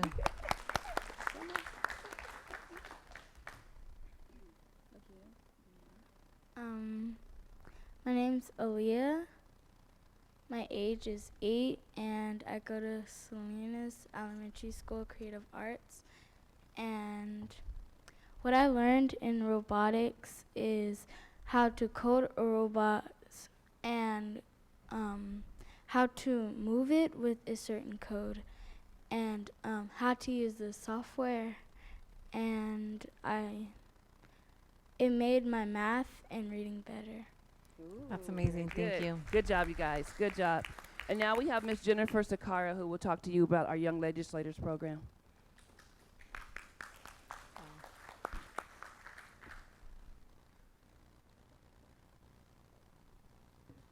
Good evening, Superintendent Marsden, President Abigail, Dr. Motherhill, and Assistant Superintendents and board members.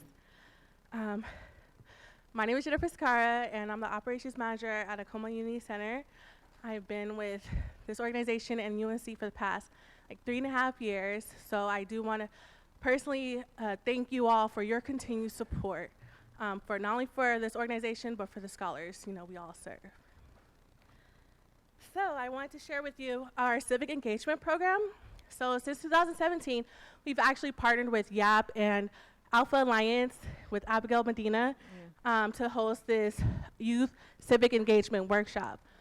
In 2018, our scholars actually co-moderated the mayoral forum here in San Bernardino. And these events actually led our scholars to sworn in at the 47th District as young legislators with Assemblywoman Eloise Gomez-Reyes. And we actually have one of our young legislators right here, Shayla Whitaker. Hello. My name is Shayla Whitaker. I'm 16 years old. I go to Middle College High School, and I was chosen to be a young legislator for this year. Young Legislators is a program for high school students who have an interest in government and creating bills. So next year in February, we will be going to Sacramento to pass a bill. I feel like Acoma has given me many opportunities, and it also helps with my grades. When I went to Acoma, I used to be a big procrastinator, and in college, it's very hard. So my mentor, Ms. Sarai and Ms. Anissa, really helped me in trying to get me to do my work right then and there. And Mama Kim, Miss Jen, Miss Rhonda, and all the other Acoma staff also helps me. Thank you. That's wonderful. Hi, my name is Renee Alcaraz, and I am a parent of one of the kids that go to Acoma. My son, Michael Diaz, attends Cajon High School. He's a sophomore. He's been an excellent student. He went to North Park, he went to Cesar Chavez, and now he's at Cajon. I ran into Acoma by accident, and I'm really grateful that I did. They have provided a lot of good opportunities for my son as well as the other children that attend the school. my son Michael attends the Young Legislators with the Eloise Reyes through the 47th District. He has volunteered in several events. He took a toxic tour in the Inland Empire. After that, we were invited by Mary Valdemar at Valley College to speak on the air pollution issue in the Inland Empire, which my son Michael Diaz did. I spoke on the issue as well. My grandson that attends Acoma also spoke on the issue, and he's 8. He attends North Park Elementary. And also is teaching the kids how to be involved in the community and know that their voice matters. In conjunction with that, my son has also participated for the 2nd year in the Rites of Passage that Acoma has an opportunity available for the young men that teaches them leadership skills, discipline, the importance of education, the importance of family, and giving back to the community. He just recently graduated from that the second year. Another program that my son was able to participate through the hard work and diligence of Mr. A, that's a counselor at De Vallejo and partners up with Acoma as well. My son, Michael Diaz, was chosen out of 170 applicants, where only 40 are chosen every year to participate at the University Cal State Irvine, the Paul Mirage School of Business. Time. Go ahead. You can go ahead and finish. To participate in the program. It's a financial literacy program. So he was able to stay there for a week. Everything paid, all the classes. They teach the kids financial literacy, budgeting, earning, stocks, bonds. They help them create their own financial plan. However, that program was only warranted and addressed to students in Orange, Long Beach, Santa Ana, LA, but through the help of Mr. A, he was able to talk to the CEO and was able to open that to the Inland Empire students. And out of that opportunity, 7 students were afforded from the Inland Empire, this area, to be able to participate in that program this year. Wonderful. So I'm very grateful for that. In addition, with that program, I reached out to Mr. Danny Tillman. Thank you very much. He was able to help the Acoma students partner with Pacific High School Threads program to help those students be able to get business clothes, professional business clothes, because they were sitting in professional business meetings. Part of their education there, they were able to go to a $1 trillion company and sit at the top executive levels where they couldn't even have phones to take pictures of anything because of that's how high they were in there. So it gave them an opportunity to learn that. They went to Taco Bell Corporation. They learned the business aspect of that. So it's a very great opportunity that was given to them and afforded to them. Also, my son, Michael Diaz, is able to participate in the intern program and was paid a stipend for working, so he's learning how to work and earn. And I know it's time, so I just want to hurry up. I just want to say thank you to everybody that is affording these programs. Please keep funding this program. I think I've brought like 7 or 8 other students there from everywhere that I possibly can. I cannot say enough about this program. And just to be just really quick, children are a product of their environment. You are a product of your environment. I am living proof of that because I had a mentor in San Diego School District who didn't give up on me. And because of him, I am still giving to the community. I'm fighting for the community. I'm fighting for other kids because of that mentor, what he did for me. Had he not continued with me, who knows what had happened to me. Honestly, there's a teacher in this school district. His name was Mario Torres. Okay? He never gave up on me, and he was a mentor to other students. And because of him, I chose education. I didn't stay in education because I make more money what I'm doing now, but I do work for the Workers' Compensation Appeals Board, and I give information, and so I'm out there. I'm out there with a purpose. And this right here, this school, is the purpose that's going to make this Inland Empire change drastically. Please know that to be true. Thank you. Thank you. And with that, I'll just again just say thank you very much, and we appreciate your time and allowing Miss Renee to finish what she had to say. Thank you very much. We appreciate it. Thank you. Thank you so much for coming tonight. And then we have Ms. Rogers, and I'll go ahead with Dr. Flores right after. Mama Kim. No, Dr. Flores, it's Ms. Rogers. And So then I will say oh, briefly, sorry. this was a great presentation. We love so much when we can hear the voices of the students, and it was genuine, it was great, and they're happy. But we always like to honor those that come before us that say that they're interested in law enforcement. So who was the student? It was so many. Felix. Will you call Felix? Will you come to the podium, and then someone's going to join you? Our chief Polino is going to come and make a special presentation.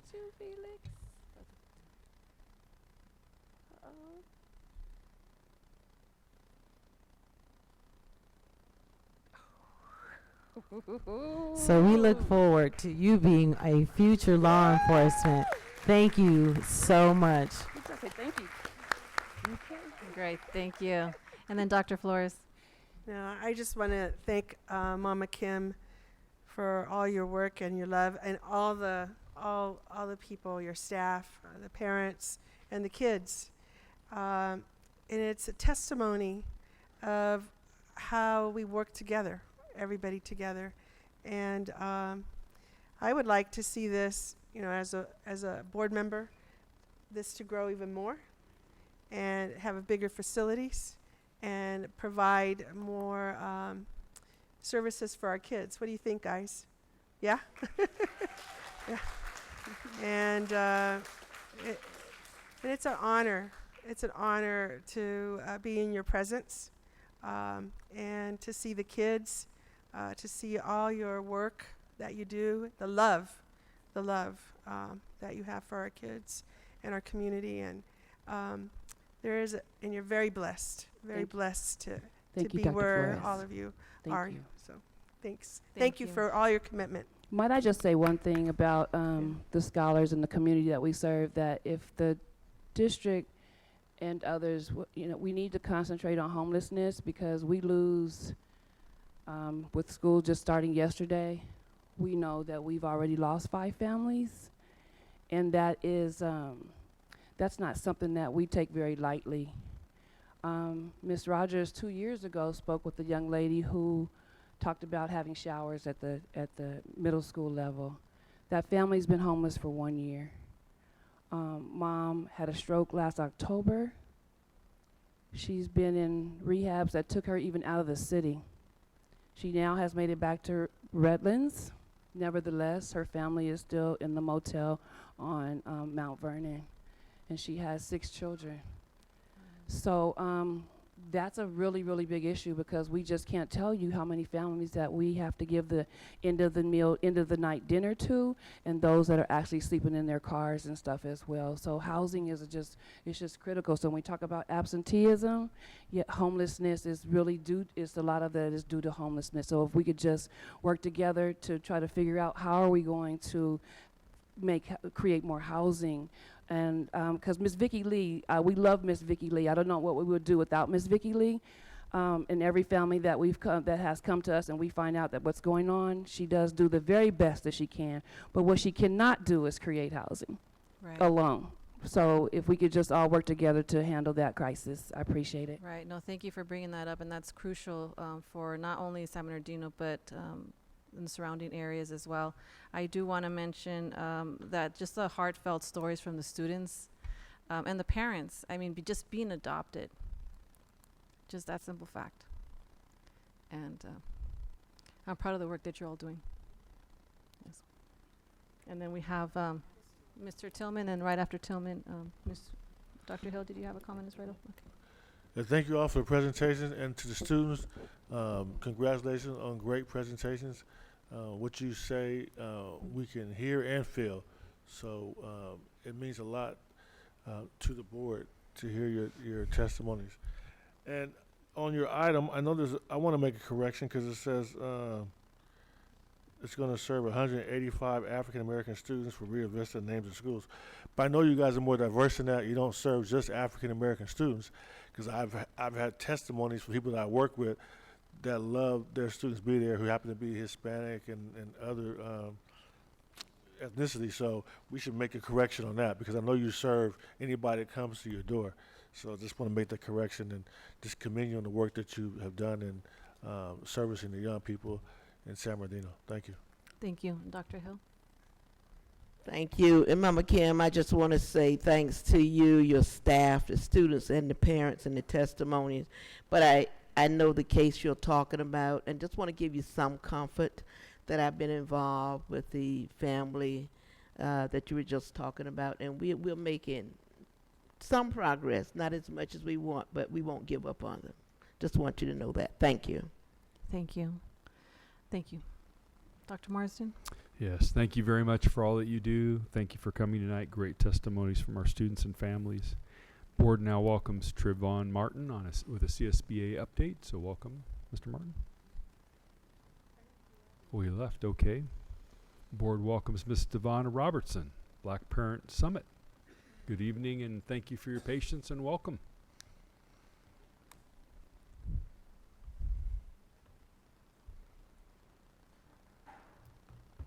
Good evening. My name is Devonna Robertson, and I'm here this evening as the District African American Advisory Council President, and this is Mia Cooper, Vice President. And I just wanted to, we wanted to take this opportunity to come and share a little bit about July 20th, which San Bernardino School District, in partnership with the District African American Advisory Council, hosted our very first Black Parent Summit. Great. I want to start with my sincere apologies for any frustration and or confusion that any of our parents and family members may have experienced. Your concerns were heard, and we will do much better in the future. With that done and out the way, I would like to thank each family member who attended in support of their scholars, who showed up to hear Brother Majadi, as well as Dr. Elliott. Got a lot of amazing feedback all the way up till yesterday about how impactful Dr. Elliott and Majadi was. I would also like to thank our vendors, some of them in the audience, Akuma being one of them, volunteers and any of the SBC USD team members. We had support from teachers, principals, and other staff. DAC thanks you. Our board members, Dr. Hill, Medina, and especially Gwen Rogers. Back in 2014, after coming back from the Underground Railroad trip, her and I rode out to Moreno Valley to experience their Making Hope, well, it's not Making Hope, Hope Conference or whatever it is that they host. And when we were coming back, I remember being on the 215 freeway and us talking about creating something like that for San Bernardino Unified School District. And I wasn't even a part of DAC yet. And so to see that come to fruition is a beautiful thing. Would also like to thank Dr. Marsden, Dr. Mitchell, Chief Paulino, Dr. Perez, Menares, and Jane, how do you say your last name? Huh? Crispy Tacos. Tell me how to say it correctly. Christakos. All right. And then I apologize for anyone that I may have missed. And even Dr. Marsden and Dr. Mitchell being out there in suit and ties, I felt bad for them. It was hot, but they came, they showed up. Dr. Menards and Dr. Perez and Heels and all of that. But they engaged with our families, and we appreciate that. I would like to thank our DAC officers for being a part of the vision. And last but not least, I would also like to thank the ETSA department, our former director, Dr. Brown, our new director, Dr. Greer, Sharon Ellis, Roxanne Williams, Tamika Casey, and Dr. Shelton. This was our first. It will not be our last, and our Black Parent Summit will only get better from here. And I have 2 minutes left, so I also, when I was back there, like, can I do this? I can veer off. I was back there like, I want to talk about Akuma too, because I've also had the pleasure of reaping the benefits of this community, this family that Akuma has. My son was a part of Rites of Passage. Mama Kim, I'm a lactation consultant and a doula. Mama Kim opened up her center to me to offer free birthing classes and lactation classes to women in the community. So whatever Akuma is doing, they're doing amazing things, and I pray that the school district continues to support them. So thank you for your time. Of course. And thank you for your leadership. Sincerely appreciated. Board welcomes Ms. Linda Hart. Topic is School First. Good evening. My name is Linda Hart. I'm here this evening as the District African American Advisory Council President, and this is School First. Good evening and welcome. Well, after all that, going up behind them. Anyway, to Madam Chair, Madam Vice, and to the board, I'm just here to kind of wrap things up. You know, as they say, you know, there's two sides to every story, and in the middle is truth. So anyway, I'm here just to briefly talk about, to wrap up, the outreach that we did over at Jones Middle School with the African American parents.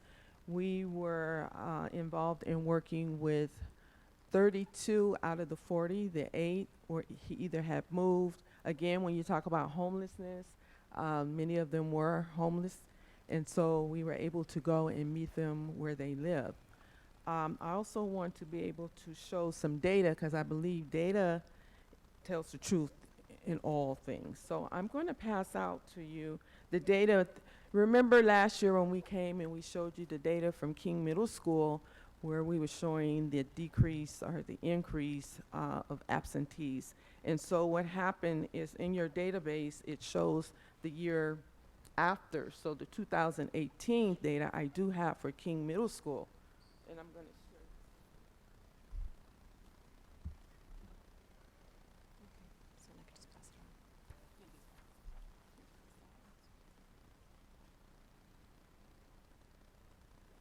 We would like to think the 10% decrease that you see had to do with the fact that we did target that year for African American students for that particular school year.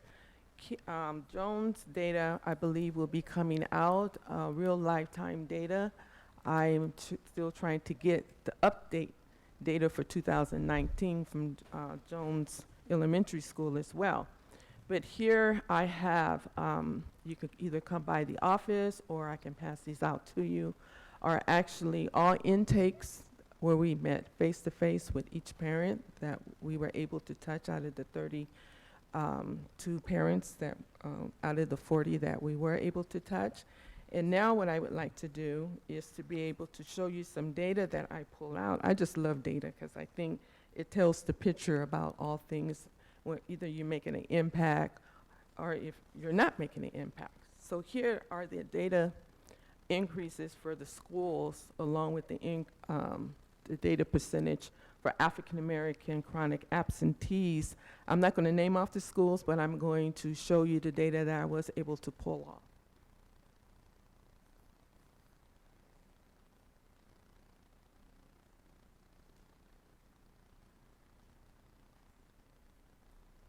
What I found was the disturbing increases for the increase of chronic absentees for African American students.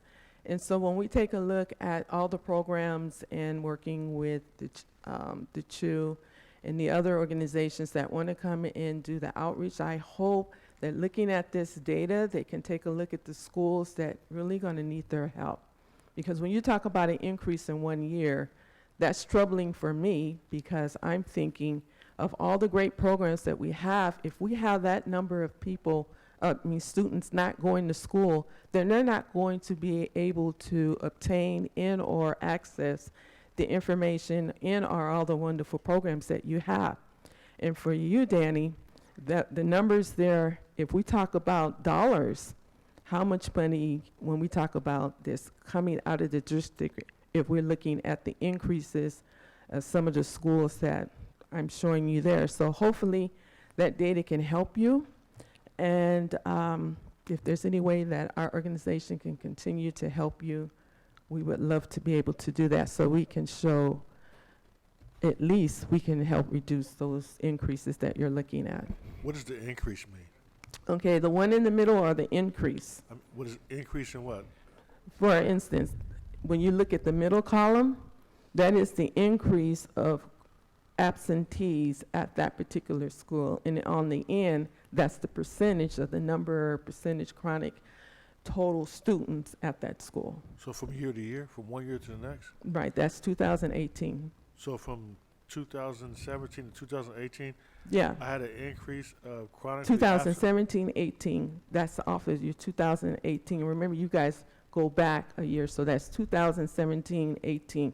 That's the data that shows up on your dashboard for the increase in number of absentees at each school.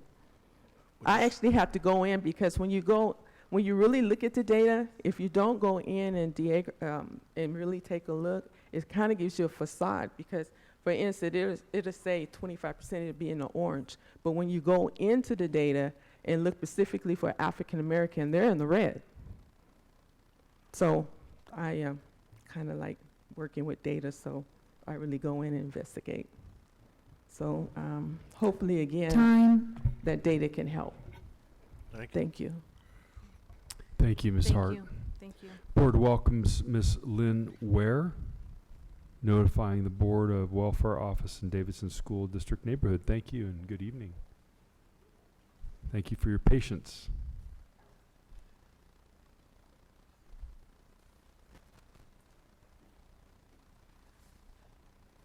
Good evening. Good evening. Dr. Marsden, President Medina, and Board.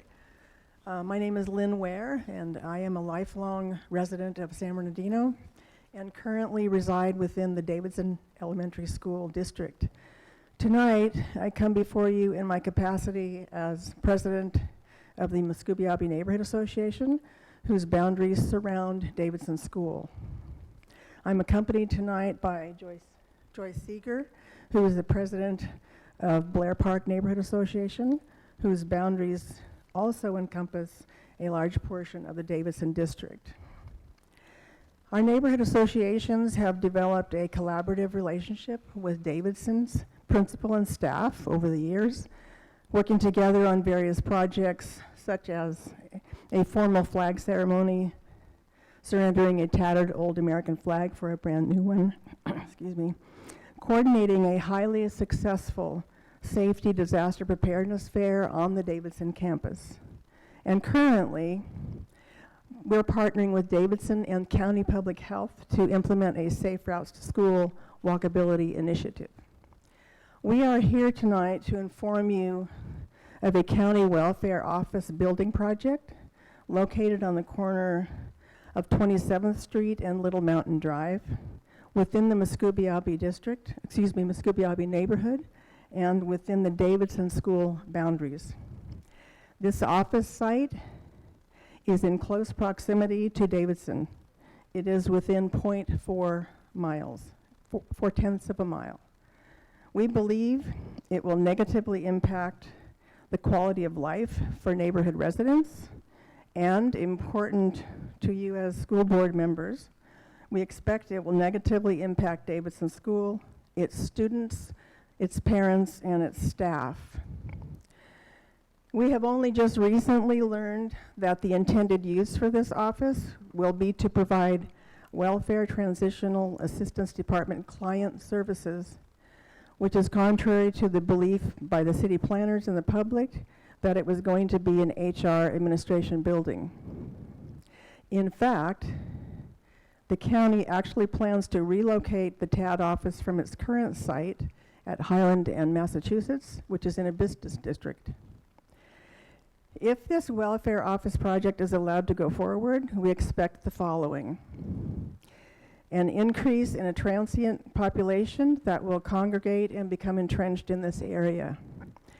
And we see this as directly impacting the security at Davidson School, which has already experienced transients coming onto campus during and after school hours. There may even be a financial impact if security guards are eventually required. We also expect increased crime, which translates into decreased personal and property safety. And of course, we expect increased traffic, cars and buses delivering clients to and from this facility, this proposed facility, and increased foot traffic throughout the neighborhood. Pedestrian safety will most surely be jeopardized. We believe this project is a bad fit for our neighborhood and for Davidson School, for students, parents, and staff. We will be challenging this welfare office project, and we feel responsible to alert this school board body of our concerns. We invite any of you to attend a neighborhood meeting, which we are hosting to discuss this issue. The developer, County and city officials have been invited. It will be held this Thursday, August 8th at 6:30 on the Davidson campus. Thank you for this opportunity to present our concerns to you. Thank you. Thank you very much. What time is that meeting? 6:30 p.m. Thank you very much. Thank you. Thank you for your comments tonight. I believe these are all the public comments. I don't believe Ms. Mirella's rejoined us, and so those are all the public comments tonight, Board. Okay, great. We'll go ahead and move forward. Let's go to 7.1, report by San Bernardino Teachers Association. Seeing No none. report. Let's go ahead and 7.2, report by California School Employees Association. Good evening. Good evening. Good evening. Is this with CSEA? Yes. Oh, wonderful. Good evening. Good evening. President Medina, Superintendent Marsden, And if you could say your name? Board of Directors. My name is Matthew Shane Dishman. I am the first Vice President of CSEA for the state of California. Go ahead. My name is Adam Weinberger. I'm the Association's second Vice President for the Board of Directors, CSEA. And I've taken over as, and you probably are aware, as the administrator of Chapter 183. I've taken up residence in San Bernardino. And we'll welcome.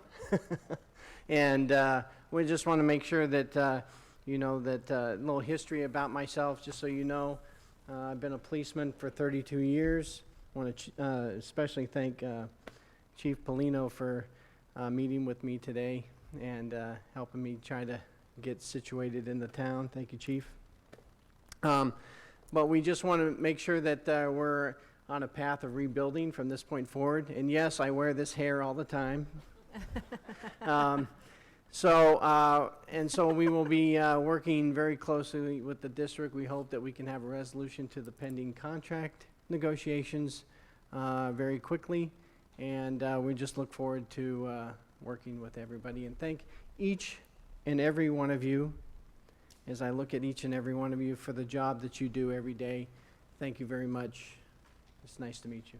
Thank you. Likewise. Likewise. And Thank you, and thank you for your leadership. It's appreciated. okay, let's go to report 7.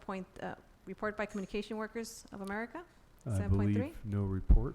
7.4, report by San Bernardino School Police Officers Association. I also believe no report. Nope. Okay. 7.5, comments by board members, and I will start with Dr. Wyatt if he has any comments. Okay, Dr. Flores.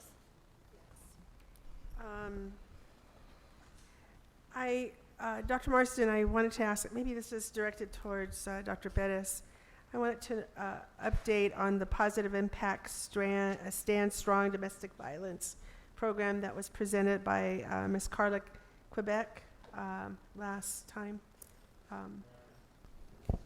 Dr. Flores, we have staff in contact with them now. You do? I do. Because, you know, I think we should pursue it because it's, you know, domestic violence is not reported. And if we can have something for our kids that, you know, is there for them, I think it would be very beneficial for them so that we could address that traumatic experience. And then, Dr. Marsden, I'd like to know when we will have the Latino Task Force scheduled for 2019-20. When will we have that Sure, I can available have to us? Dr. Mitchell answer that question. His team is working on that. Yeah, we have the dates, Dr. Flores, if you want to take them down. Pardon me? We have the dates now, if you want to take them down. Okay, I'd like to, because I'm being asked by community members. Sure. And so it would be nice if we could put it out there. We're working maybe on communication now on our for- web and so forth. And Yeah, the first meeting is not till September, but we're working on communication. September? Yes. When is the first meeting? So you want to know the dates? Yeah. Okay. All right, first Latino Task Force is September 23rd. September 23rd? Yes, November 18th. November 18th. And November is, Are those Mondays? yes. Yes, okay. February 24th. Mhm. And April 26th. Okay, And we're working on a communication now that should go out in the next week. okay. Yeah, I've been getting calls. Thank and you. Texts. Okay, Happy to do so so. September 23rd is the first one. Yes, ma'am. Okay, good. All right.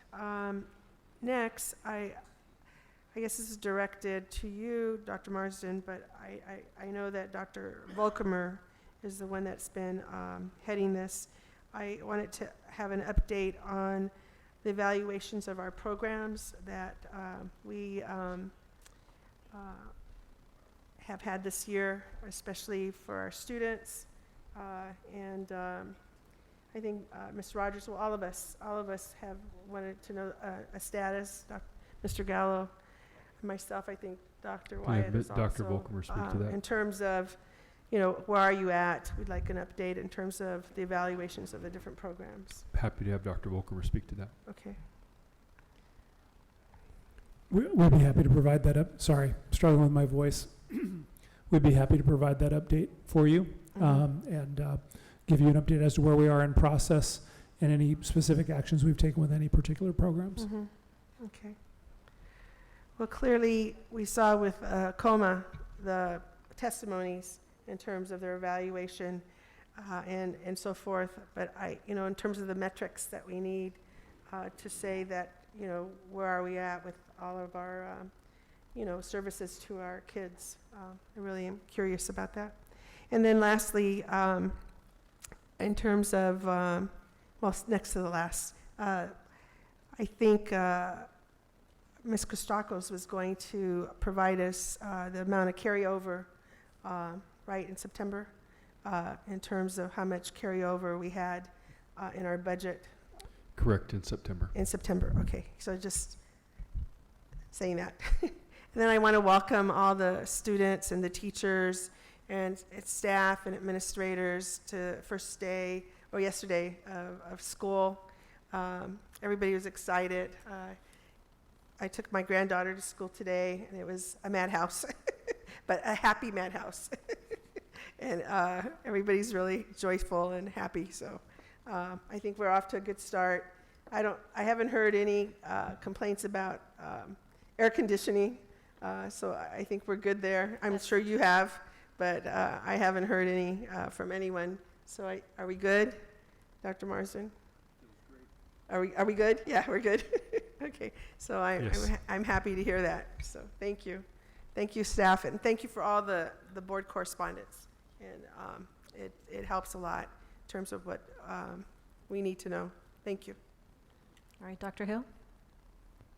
Thank you, Madam President. I want to first and foremost say to Dr. Marsden and the cabinet, thank you for the great job. Gwen and I, of course, we need to provide some professional development training because the people we had at King yesterday, they weren't great mom mobbers and men mobbers, so we act crazy. They look at us, they were so nice to the kids saying, thank you. And we were yelling and dancing and high-fiving and hugging and all this other stuff. But we did have a great time at Martin Luther King. But Saturday night, I had an opportunity to go to Cal State to Gear Up's dinner. They took 102 students to the UC9 and the CSU, the 23 campuses, and they put together their own books. So I'll pass those around so that you could take a look at them. And I just want to commend them for what they did. And all 102 of those were San Bernardino City kids. For all the people who give them backpacks, want to say thank you. Dale, I know you're going to talk about Gathering of Excellence. Really appreciate hearing from the students. Summer graduation was great. I want to just mention one thing about the PAL program that Mr. Benjamin talked about. They have a group of young men from youth court that they take 1 week, but they also have a group of young women they take.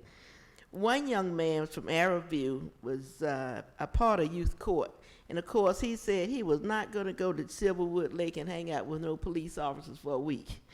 But when he got there, he wasn't aware they were going to take his cell phone, because he said, as soon as we get here, I'm going to call my mama to come pick me up. So he had no idea they can take his cell phone. He said, but by noon, he was so glad they had taken his cell phone, and he can't wait until next year to go back. He had such a great experience. And he said, I know it's not cool to be a knucklehead. He said, I'm going to do better in school this year. So that program that is put on by San Bernardino City Police is absolutely wonderful. And other than that, I just want to say to our parents and to our students, have a good year. My newspaper articles are coming out on Fridays and not Sundays, so I hope you get a chance to read them to the students, because there's 40 students. I will begin writing about the students really soon. The one coming up is about the village, asking the students how they can be part of the village. But with that, I just want to say to everybody, let's have a good year. Thank you. Great, thank you, Dr. Hill. Ms. Rogers? Thank you.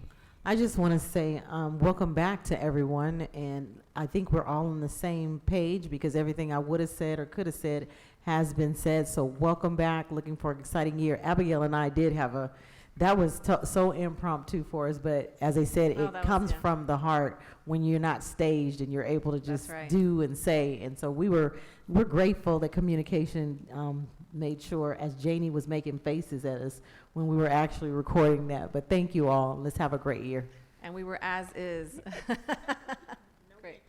Mr. Gallo? Yeah, just one thing. I've been appointed to the statewide advisory committee for writing the new CTE's state plan. And we do have some documentation. Dale, do we have any other folks participating in that from our district? It might be good to actually Mitchell get can some maybe answer coordinated that. comments. Dr. Mitchell, do you know the answer to that? I didn't catch the question. Can you repeat, please? Yeah, I'm on the statewide advisory board for the new CTE plan, next 5-year plan that we're writing. We got meetings coming up. In fact, tomorrow's the first one.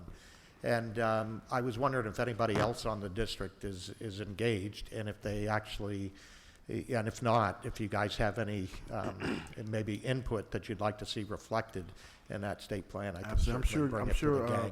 Pam and her people are, but I will check tomorrow morning, and then if we're not, certainly let me know. Certainly give you some feedback. It'd be good to coordinate. Absolutely. Yeah.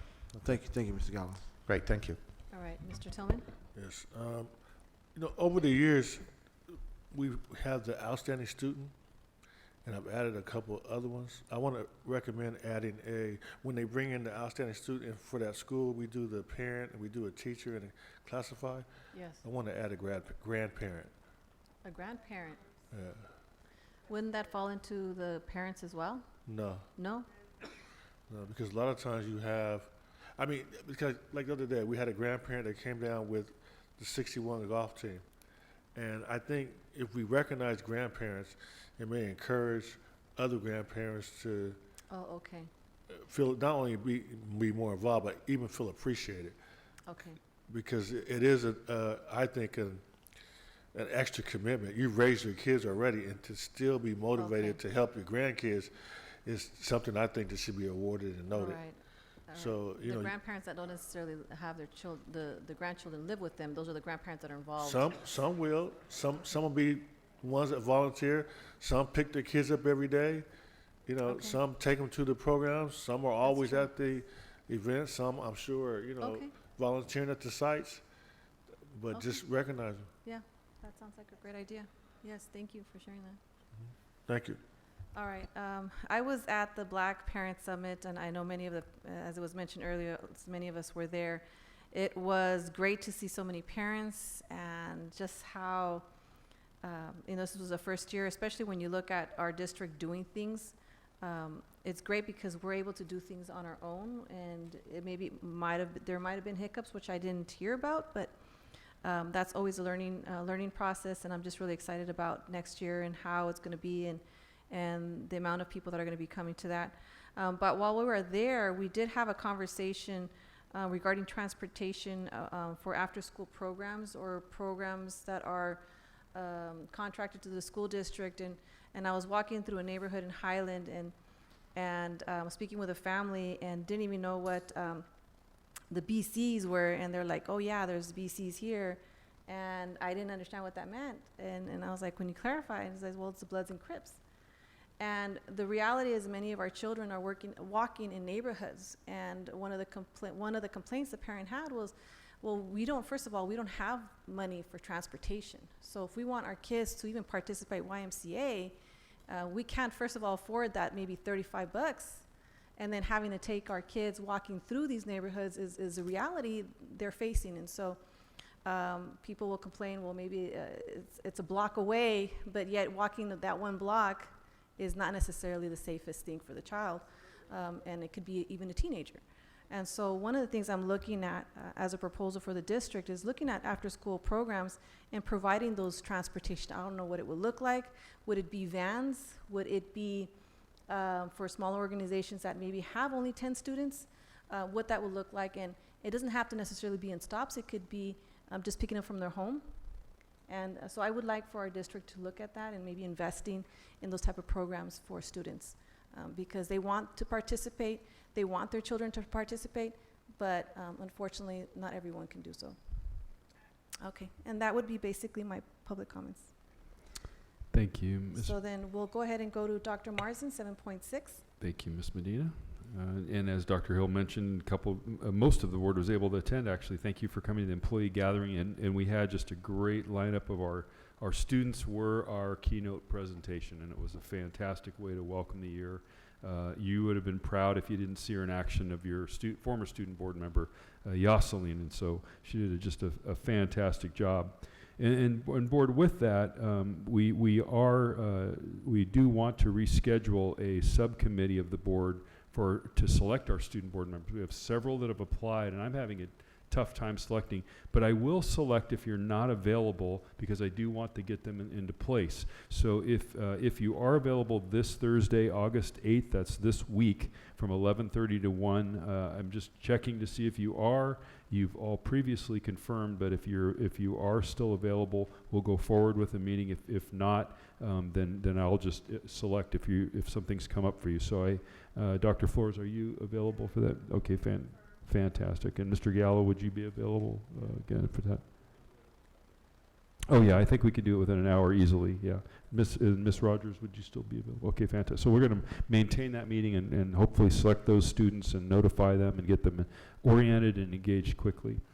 Secondly, board, I wanted to invite those of you, we have a subcommittee of the board. I want to see if you're available to join us. Recently, I participated in a tour of the Arrowhead Grove project with Ginger Ontiveros and E. Neil Roberts, principal, Yosan Helamariam, and the National Corps representatives in an effort to share information around phase 3 of their project. And we'd like to reconvene or convene a subcommittee of the board on Tuesday, August 19th, from 5:30 to 6:30. This would be Ms. Medina, Mr. Gallo, Dr. Wyatt, and Ms. Rogers as an alternative. So I don't know if you could check your calendars quickly. August 19th, 5:30 to 6:30.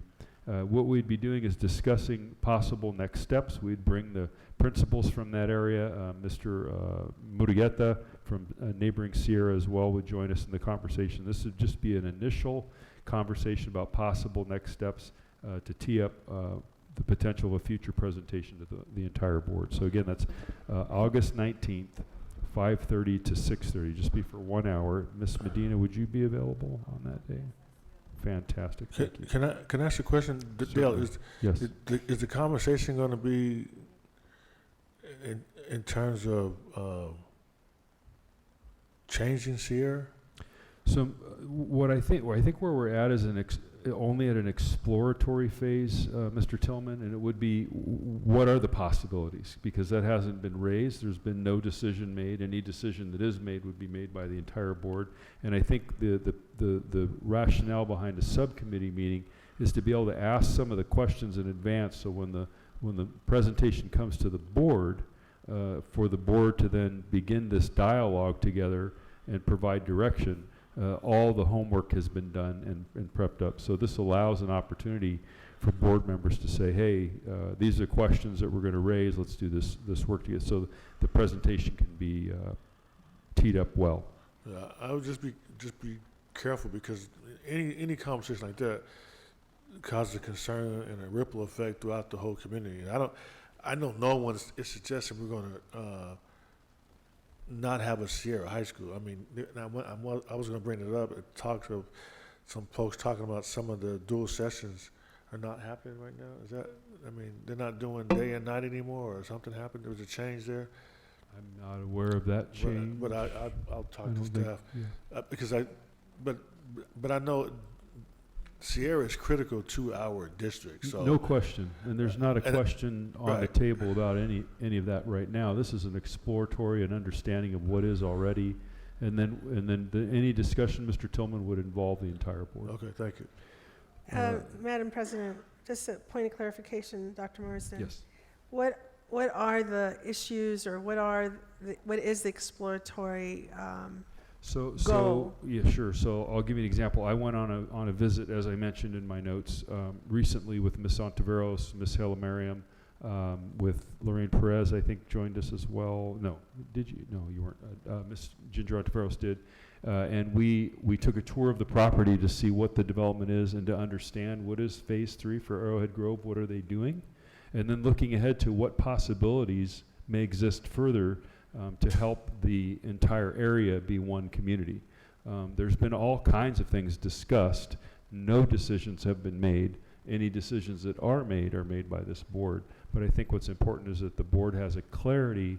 I don't think very few of the members have already visited the campus and seen what's going on. So this is an awareness level discussion. Okay.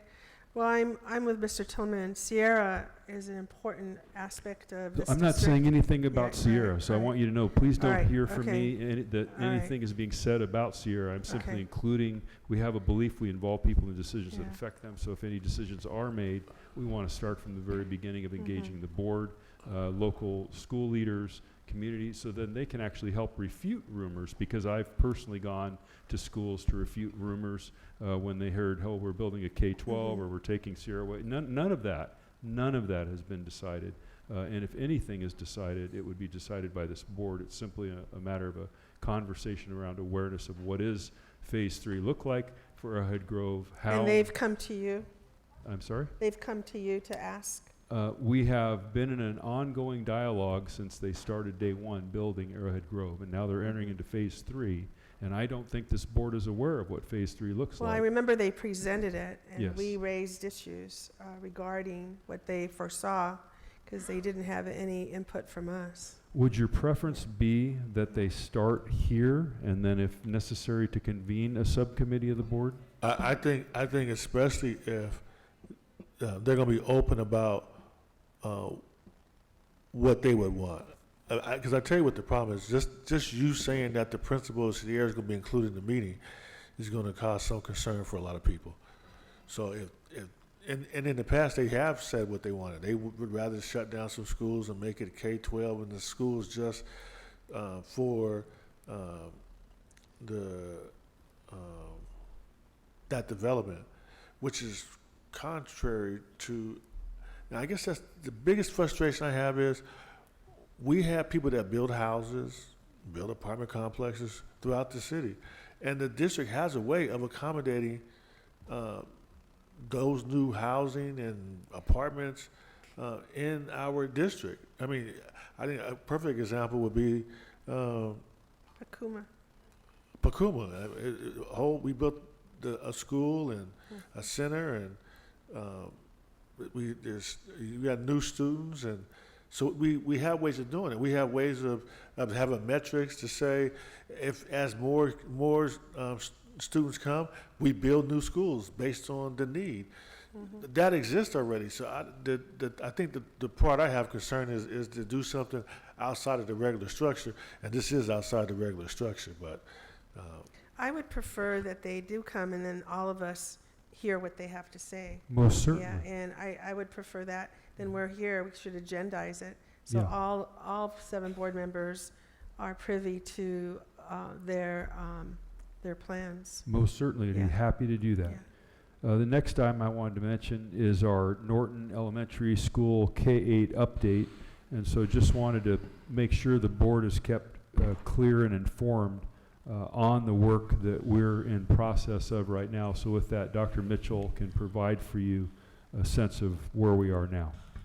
Thank you, Dr. Marsden. So, board, as you remember, June, parents from Norton came to the board and requested the board consider transforming Norton, which is currently a K-6, into a K-8 to provide a continuity of programs for their STEM program.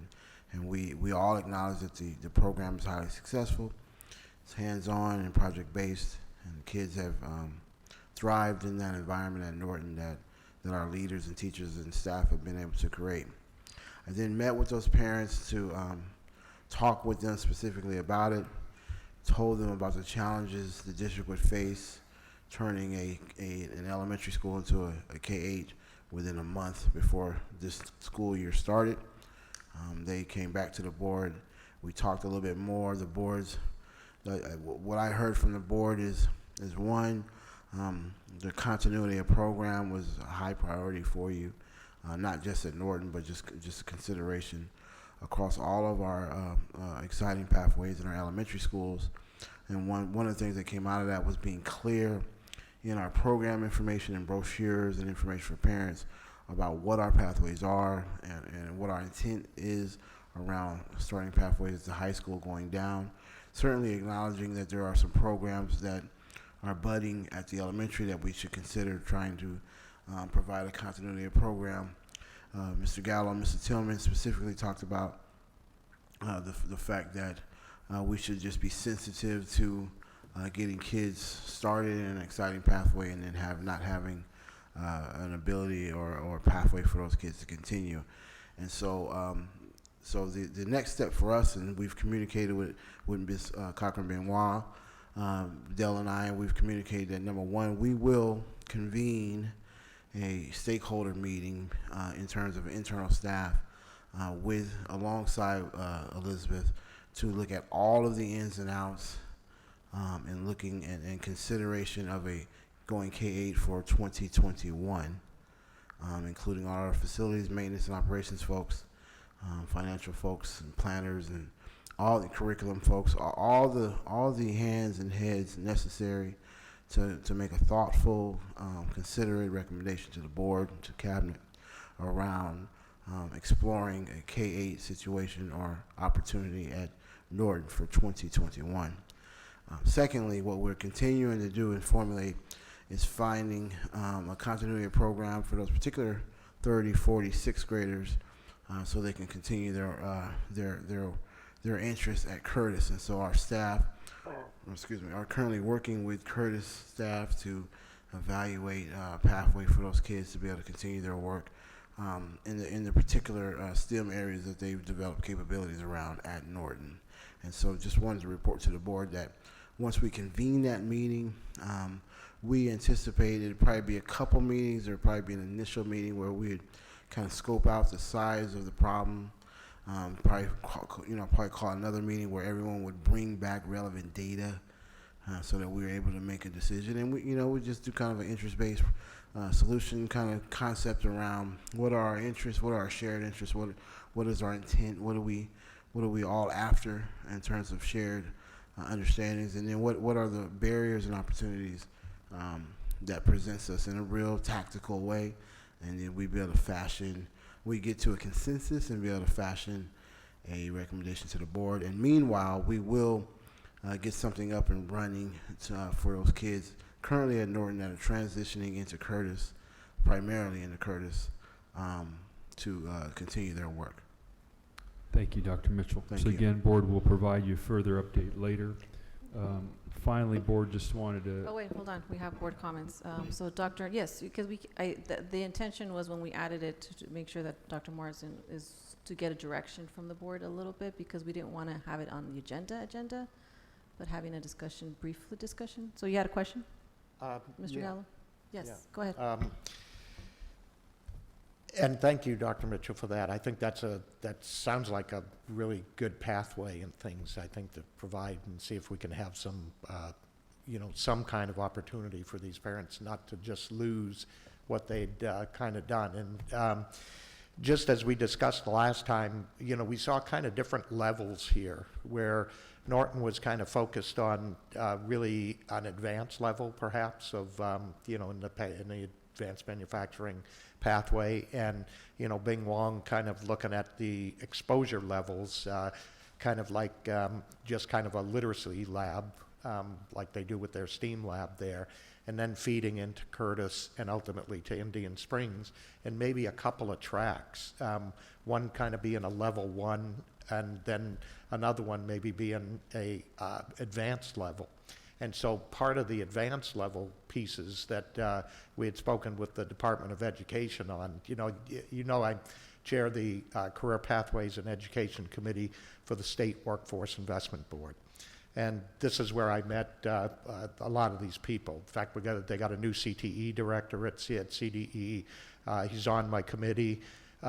The person that I've spoken with most recently is Dr. Mary Gillette, and she actually heads up like 4 of the different career pathways: advanced manufacturing, industrial technology, engineering, and I think architecture is the other one.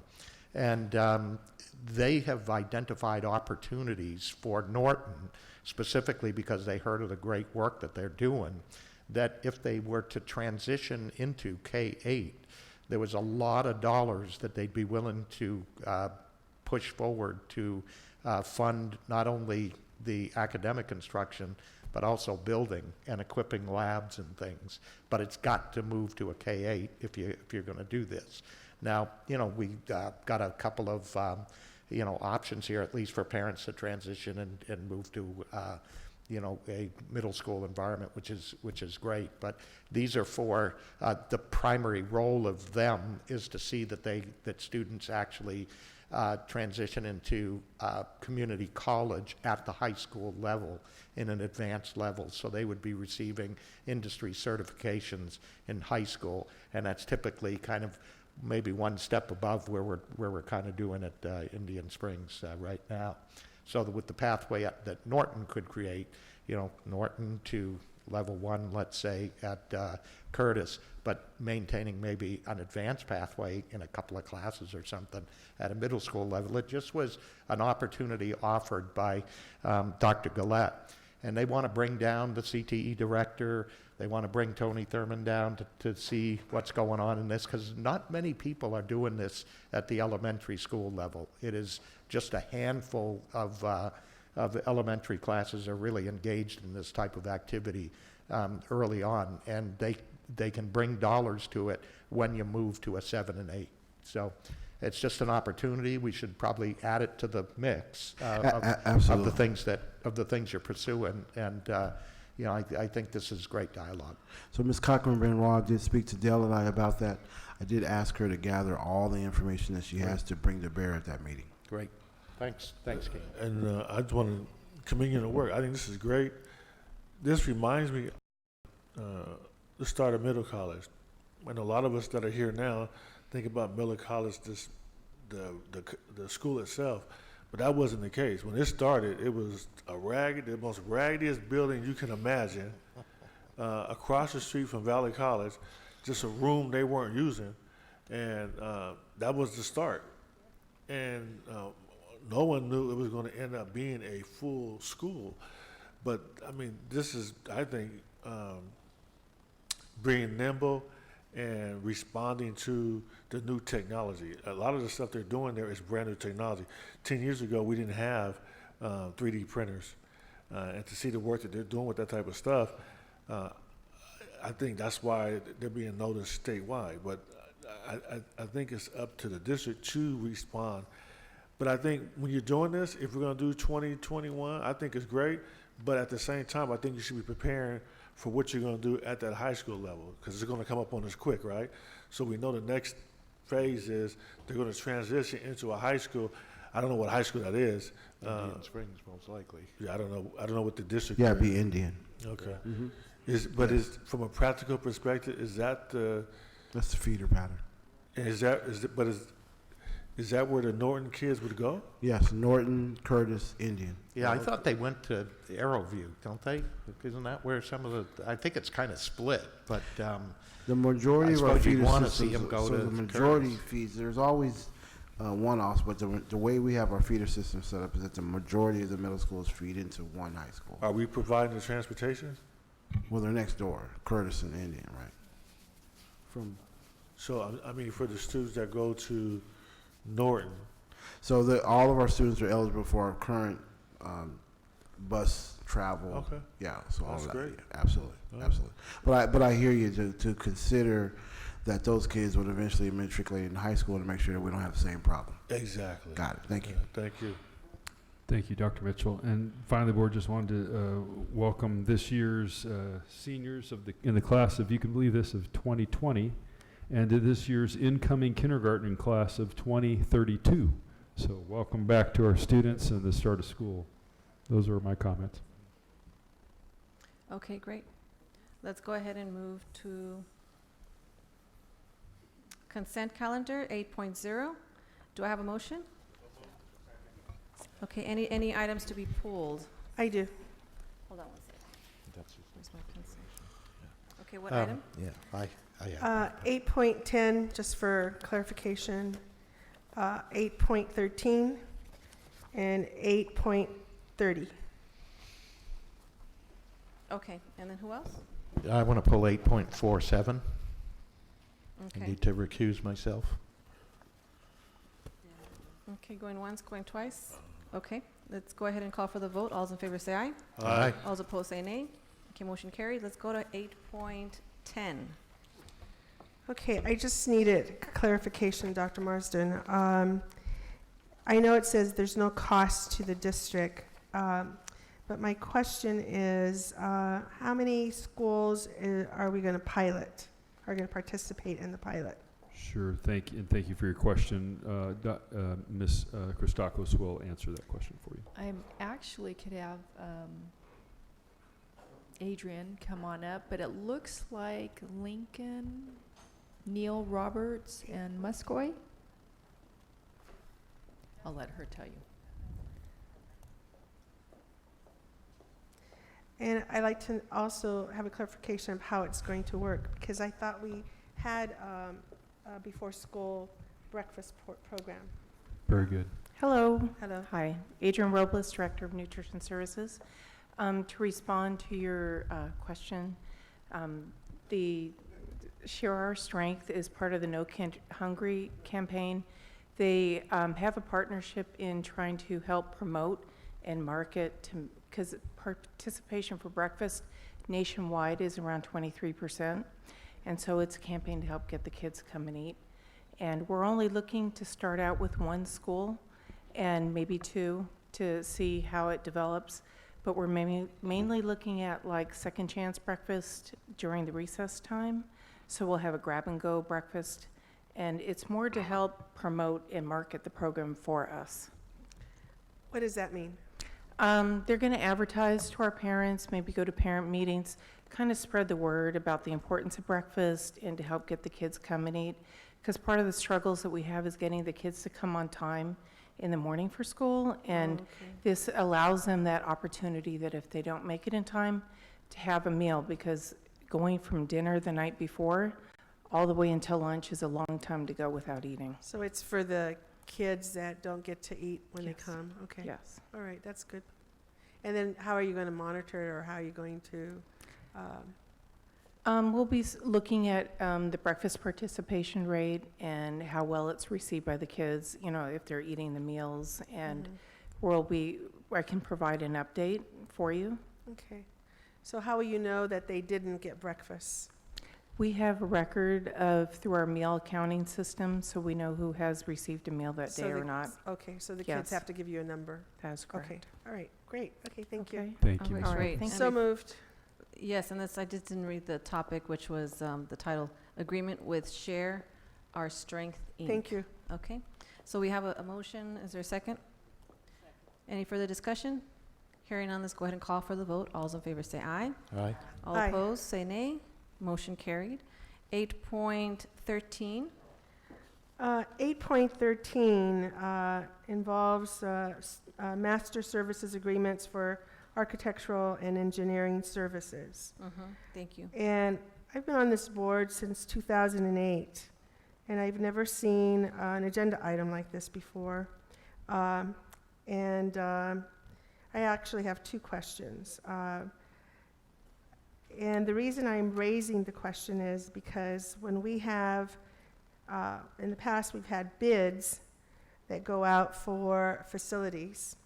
And in this item, it says we are going to only approve 9 architectural programs that will be used from August 7th through 2019 to June 30th, 2020.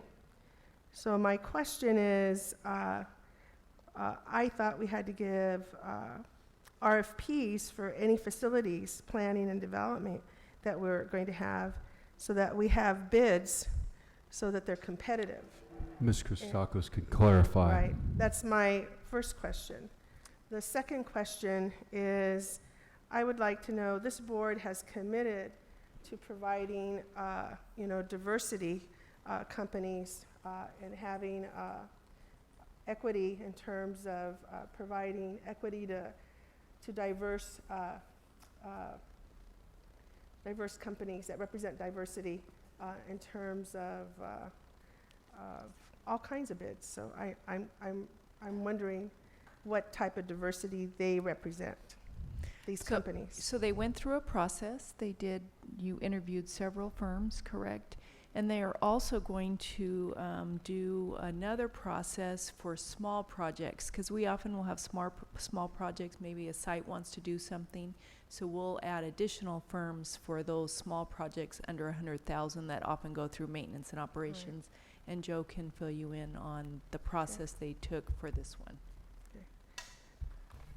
Well, you've done this before, right? Yes, good evening, Board. Dr. Flores. Our existing RFP for master services is about 5 years old. At that time, we selected 6 companies, and we've been using them for projects for the last 5 years.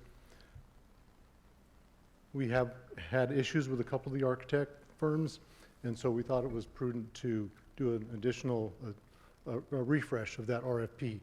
So in that process, we interviewed 11 architectural firms, and we selected 9. So once they're in our master services agreement, we can select any of those architectural firms to do design work on our projects. But my concern is we're supposed to pick the lowest bidder. And so if you have 9 companies, I mean, how are you going to get what if there's a bidder that can do the job that isn't in this cadre? So this is for design. This is for the design? For design only, yes, for architects. So once the architect designs it and it goes through DSA, then we do a process for bidding the work out, whether it's a... So these 9 companies will only be the designers? That's correct. These are all architects. And do you know what diversity they represent? Was that one of the criteria? I wasn't in the preliminary grading process, so I can't speak to that specifically, but we can get you that information. We can look into that. Well, I don't know. I just feel it isn't fair. Well, it's based on their ability to design large-size modernization and new construction projects. And these are the only companies that bid? There were 11 that bid, and we shortlisted it down to 9. So do you know what the criteria were to select them? It was, well, in short, it was based on their experience working with K-12, in the K-12 environment, working with the Division of State Architects, and experience with the types of projects that we have. Right. So now, while you're talking, I thought of another question. Do we have the track record for these? Have any of these people worked for us before? Yes. How many? I don't know specifically. About half of them, I would believe. Dr. Flores, we can get I'll you get you that. information All of that. on all of this. So I'm kind of uncomfortable because I don't know, I thought we had to go through a certain process. Have we passed this through our legal? Yes, we have Yes. our We RFP. work with legal. Yeah, we worked with our legal counsel. This is the same process that all school districts used for selecting architectural firms. Right. Well, I remember that. I think I raised it then too. Barbara, just Dr. Flores, Mr. Tillman has a question. Is that okay for him? Okay, to- go ahead. Who were the two companies that were not included? I don't know that off the top of my head, I'm sorry. And you know the reason why they weren't included? No, he doesn't know the criteria. We'll bring that back to you. We'll bring that to you. We'll bring it back to We'll you. prepare a BC for the board. I always want to ask because I know there's a gentleman who always, and I think I talked to you about it a while ago. He told me that we systematically exclude, his company because we asked for something that. Is it a small company? Is it a small I don't company? know how small. So we're going to do a separate one for some smaller companies because you really have to have a good experience to working Well, with DSA and working with Well, he school has the districts. experience. I forgot what the reason why he said that. A lot of times they get I can excluded. follow up with you on that. Okay. Dr. Marsden, not Dr., President Medina, I would like to table this until we get the answers to these questions. Or another way you could do it is the thing that's on here that it says that it's locked down and you can't. The 9 firms top rank upon, but you're saying here that only these 9 will be used for X amount of years. Correct. So if we had a concern, maybe they could go forward with this. Go but what? Go Go forward? forward with this, but not have the language, write some language that will allow you to add if we saw the need. So it is a competitive process, and it's the standard process for, like I said, for choosing architects. Once we have the 9, then we would distribute, work among them evenly. Right now we have, like I said, under the old RFP, there was 6 architects that were selected, and we've had issues with 2 of them. So we're down to 4. And with the board-approved facilities master plan work that we have coming up, we felt that it was prudent to refresh that list. So I think of the 4 that we're currently using, all made it into this next round of selection. So we would be building upon that base that we have already. So how long did we advertise? Well, we advertise twice, and then we give them an amount of time to prepare a presentation and Yeah, I'm present saying, it how to- long did we advertise for? Well, there's 2 advertisements a week apart. And it was advertisement other than these newspapers? I'm not sure where we advertise. I'll have to get back to you on that.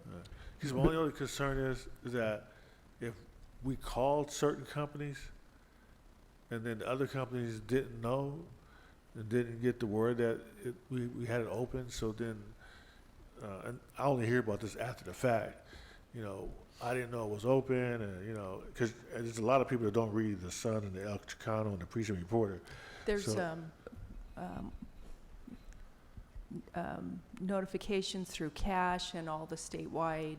Did we, someone asked us if we did Yeah, that? so I'm assuming we do because that's how, so we can bring all I'll that verify back that. to you and I think we can always add to the list. Is that correct? No. I Not think once according we. to this. And once we Debbie select may from that know, list, yeah. Debbie's sitting back Of there, course. she may know. I apologize because Tom's not here, but we don't want to hold up the work. We have that master plan that we need to move forward. And construction is booming right now. So it's a shortage of resources to get qualified people working on your projects. And so we want to make sure that we continue forward and we're prepared moving forward with our plans. So, It's Mr. up to the board. Kostakos, just to be clear, if the board doesn't take action tonight, it will have some impact could. potentially to the For a work we're couple doing. weeks. But Debbie in the can- meantime, you could provide answers to the questions that were raised as well. Is there anything you could add, That's Debbie, correct, that Dr. might help? Marsden. And we currently have, like I said, several projects in design, and they're currently working on those projects. So this is for projects that we have not yet assigned an architect to. Got it. So there are some, So there would be a little bit of an impact, a slight delay, assigning, future projects. Got it. Thank you. That's helpful. So just to add to and address Danny's question, you had advertised for 2 weeks, 7 days each 2 weeks. It did advertise in trade journals, construction journals, and it followed all the guidelines of Office of Public School Construction Guidelines. And so it's a pre-qualification process that they go through. It's not really the cost. They go through and they would pre-qualify, and they asked all these vendors the same thing. And then we kind of look at, or I know Tom looked at, encouraging small, minority, and local-owned vendors. So one of the goals he has is, because these are large projects, is one of the requirements is for them to submit a list of small businesses, small minority-owned, and local vendors that they can work with and bring in and be a part of the projects. So that was part of the criteria, if that helps. Okay. Was there any, did you still want to table this or just? If you call for a vote, I'm going to vote no. Okay. So then let's call for the vote. You have a motion and a second, right? Okay. So then, any further discussion? Hearing none, let's go ahead and call for the vote. All those in favor say aye. Aye. All those opposed say nay. Nay. We have one nay with Dr. Flores. Let's go to 8.30. That's all right. 8.30. Dr. Flores. That was This mine. is renewal of the agreement of Consortium of Reaching Excellence, Placerville, California, to provide support and training for the district's secondary literacy action plan. I'm glad to see this because of our literacy campaign and secondary. And I'm just wondering, just for point of clarification, how are we going to track their effectiveness and results? Is there an embedded evaluation for tracking, what the impact of their professional development will be? So this is not professional development. This is helping them. This is to finish helping us develop a secondary literacy outline. We completed one for elementary, and that's been rolled out last year and this year. Last year we started the development of a secondary literacy plan. The committee that met 5 times with CORE, and they decided that they needed a little bit more time, so this is an additional contract to continue the committee's work to finish the secondary literacy plan. Why doesn't it say that? Because it says to provide support materials and training for 15 teachers for the district's secondary literacy action plan. Yes, that's what I just said. So there's 15 teachers that are on a committee, and they provide training and support to help that committee develop a secondary literacy plan. So, okay, so that's what this is for? Yes, Okay. ma'am. All right, it wasn't very clear to me. I thought they were going to be training teachers. Yeah, they're training. They're training professional- the. So CORE is the experts in reading, and so we have secondary English teachers, and so CORE is assisting us in providing technical assistance to English teachers in developing a district-wide secondary literacy plan. And so there is training and technical assistance from experts. And so if you can imagine, our English teachers who are teachers are working with college-level researcher types to embed research-based, evidence-based practices into a secondary literacy program, getting their feedback throughout, but also kind of a give and take where the researchers are providing the technical assistance that teachers need, and teachers are thinking from a practical sense from a classroom level. So it's twofold. They're learning how to teach with support, and because it says it's co-training and observation, and plus they're going to help develop the secondary literacy action plan. Absolutely. It's really So a great it's model. twofold. Yeah, So it's a it's great model twofold. that we're implementing here. And it's only 15 teachers? Yeah, because that's who's on the committee, and of course SPTA was involved. Are they AP teachers, or are they just regular? They're across the board English teachers. All yes, different types of English 6th through teachers? 12th grade English teachers. 6 through 12? Yeah, secondary. Oh, okay. All right, thank you. Thank you. So moved. Second? Okay, any further discussion? Hearing none, let's go ahead and call for the vote. All those in favor say aye. Aye. All those opposed say nay. Motion carried. Let's go to 8.47. 8.47. And that is, he has to recuse himself. So this is renewal of the agreement with Technical Employment Training, Inc., San Bernardino, California, for the development and growth of the San Andreas High School Advanced Technology Farming Career Pathway and the Growing Hope Program. Any discussion? Hearing none, let's go ahead and call for the vote. All those in favor say aye. Aye. All those opposed say nay. Motion carried. Let's go ahead and bring Mr. Gallo back. Going to action items 9.1. Personnel report number 2, dated August 6, 2019. Dr. Wiseman? As presented. So moved. Any discussion? Hearing none, let's go ahead and call for the vote. All those in favor say aye. Aye. All those opposed say nay. Okay, motion carried. Be resolved that the personnel report number 2, dated August 6, 2019, is approved as presented. Okay, so let's go ahead and go to 9.2. 45-day revision after adoption of governor's budget fiscal year 2019-20. So moved. Okay. Any discussion? Hearing none, let's go ahead and call for the vote. All those in favor say aye. Aye. All those opposed say nay. Okay, motion carried. Be it resolved that the Board of Education approves the inclusion of the revisions as presented in the budgeting of revenues and expenditures in order to meet the 45-day revision requirements to fiscal year 2019-20 per Education Code Section 42127H. Let's go to 9.3. So moved. Based on board ongoing initiative reports. Okay, any discussion? Hearing none, let's go ahead and call for the vote. All those in favor say aye. Aye. All those opposed say nay. Motion carried.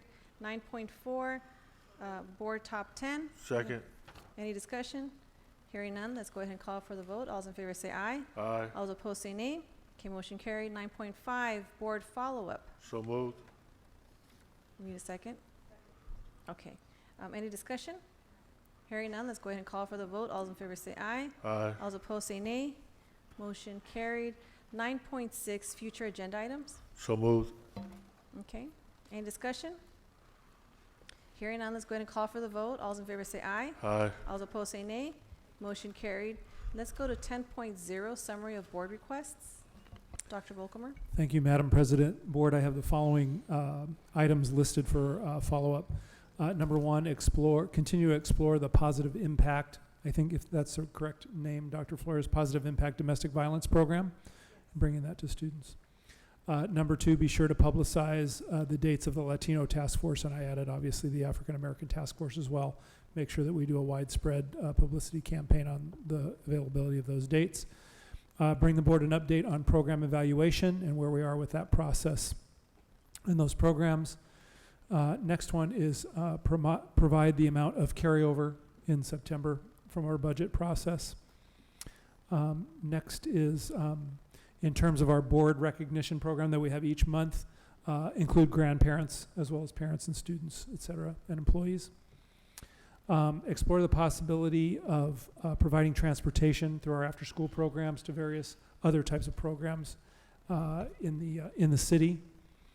And then the last one that I have is bring back information related to the specific architecture firms that were approved as part of the master service agreement. And those are all the follow-ups I have. Okay, great.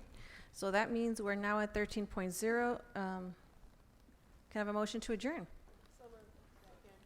Okay, meeting adjourned. Let's go ahead. All those in favor say aye. All those opposed? Okay, that's great. Next board meeting, it will be held on December, why am I already in December? Tuesday, August the 20th, here at 5:30 p.m. All right, thank you, everyone.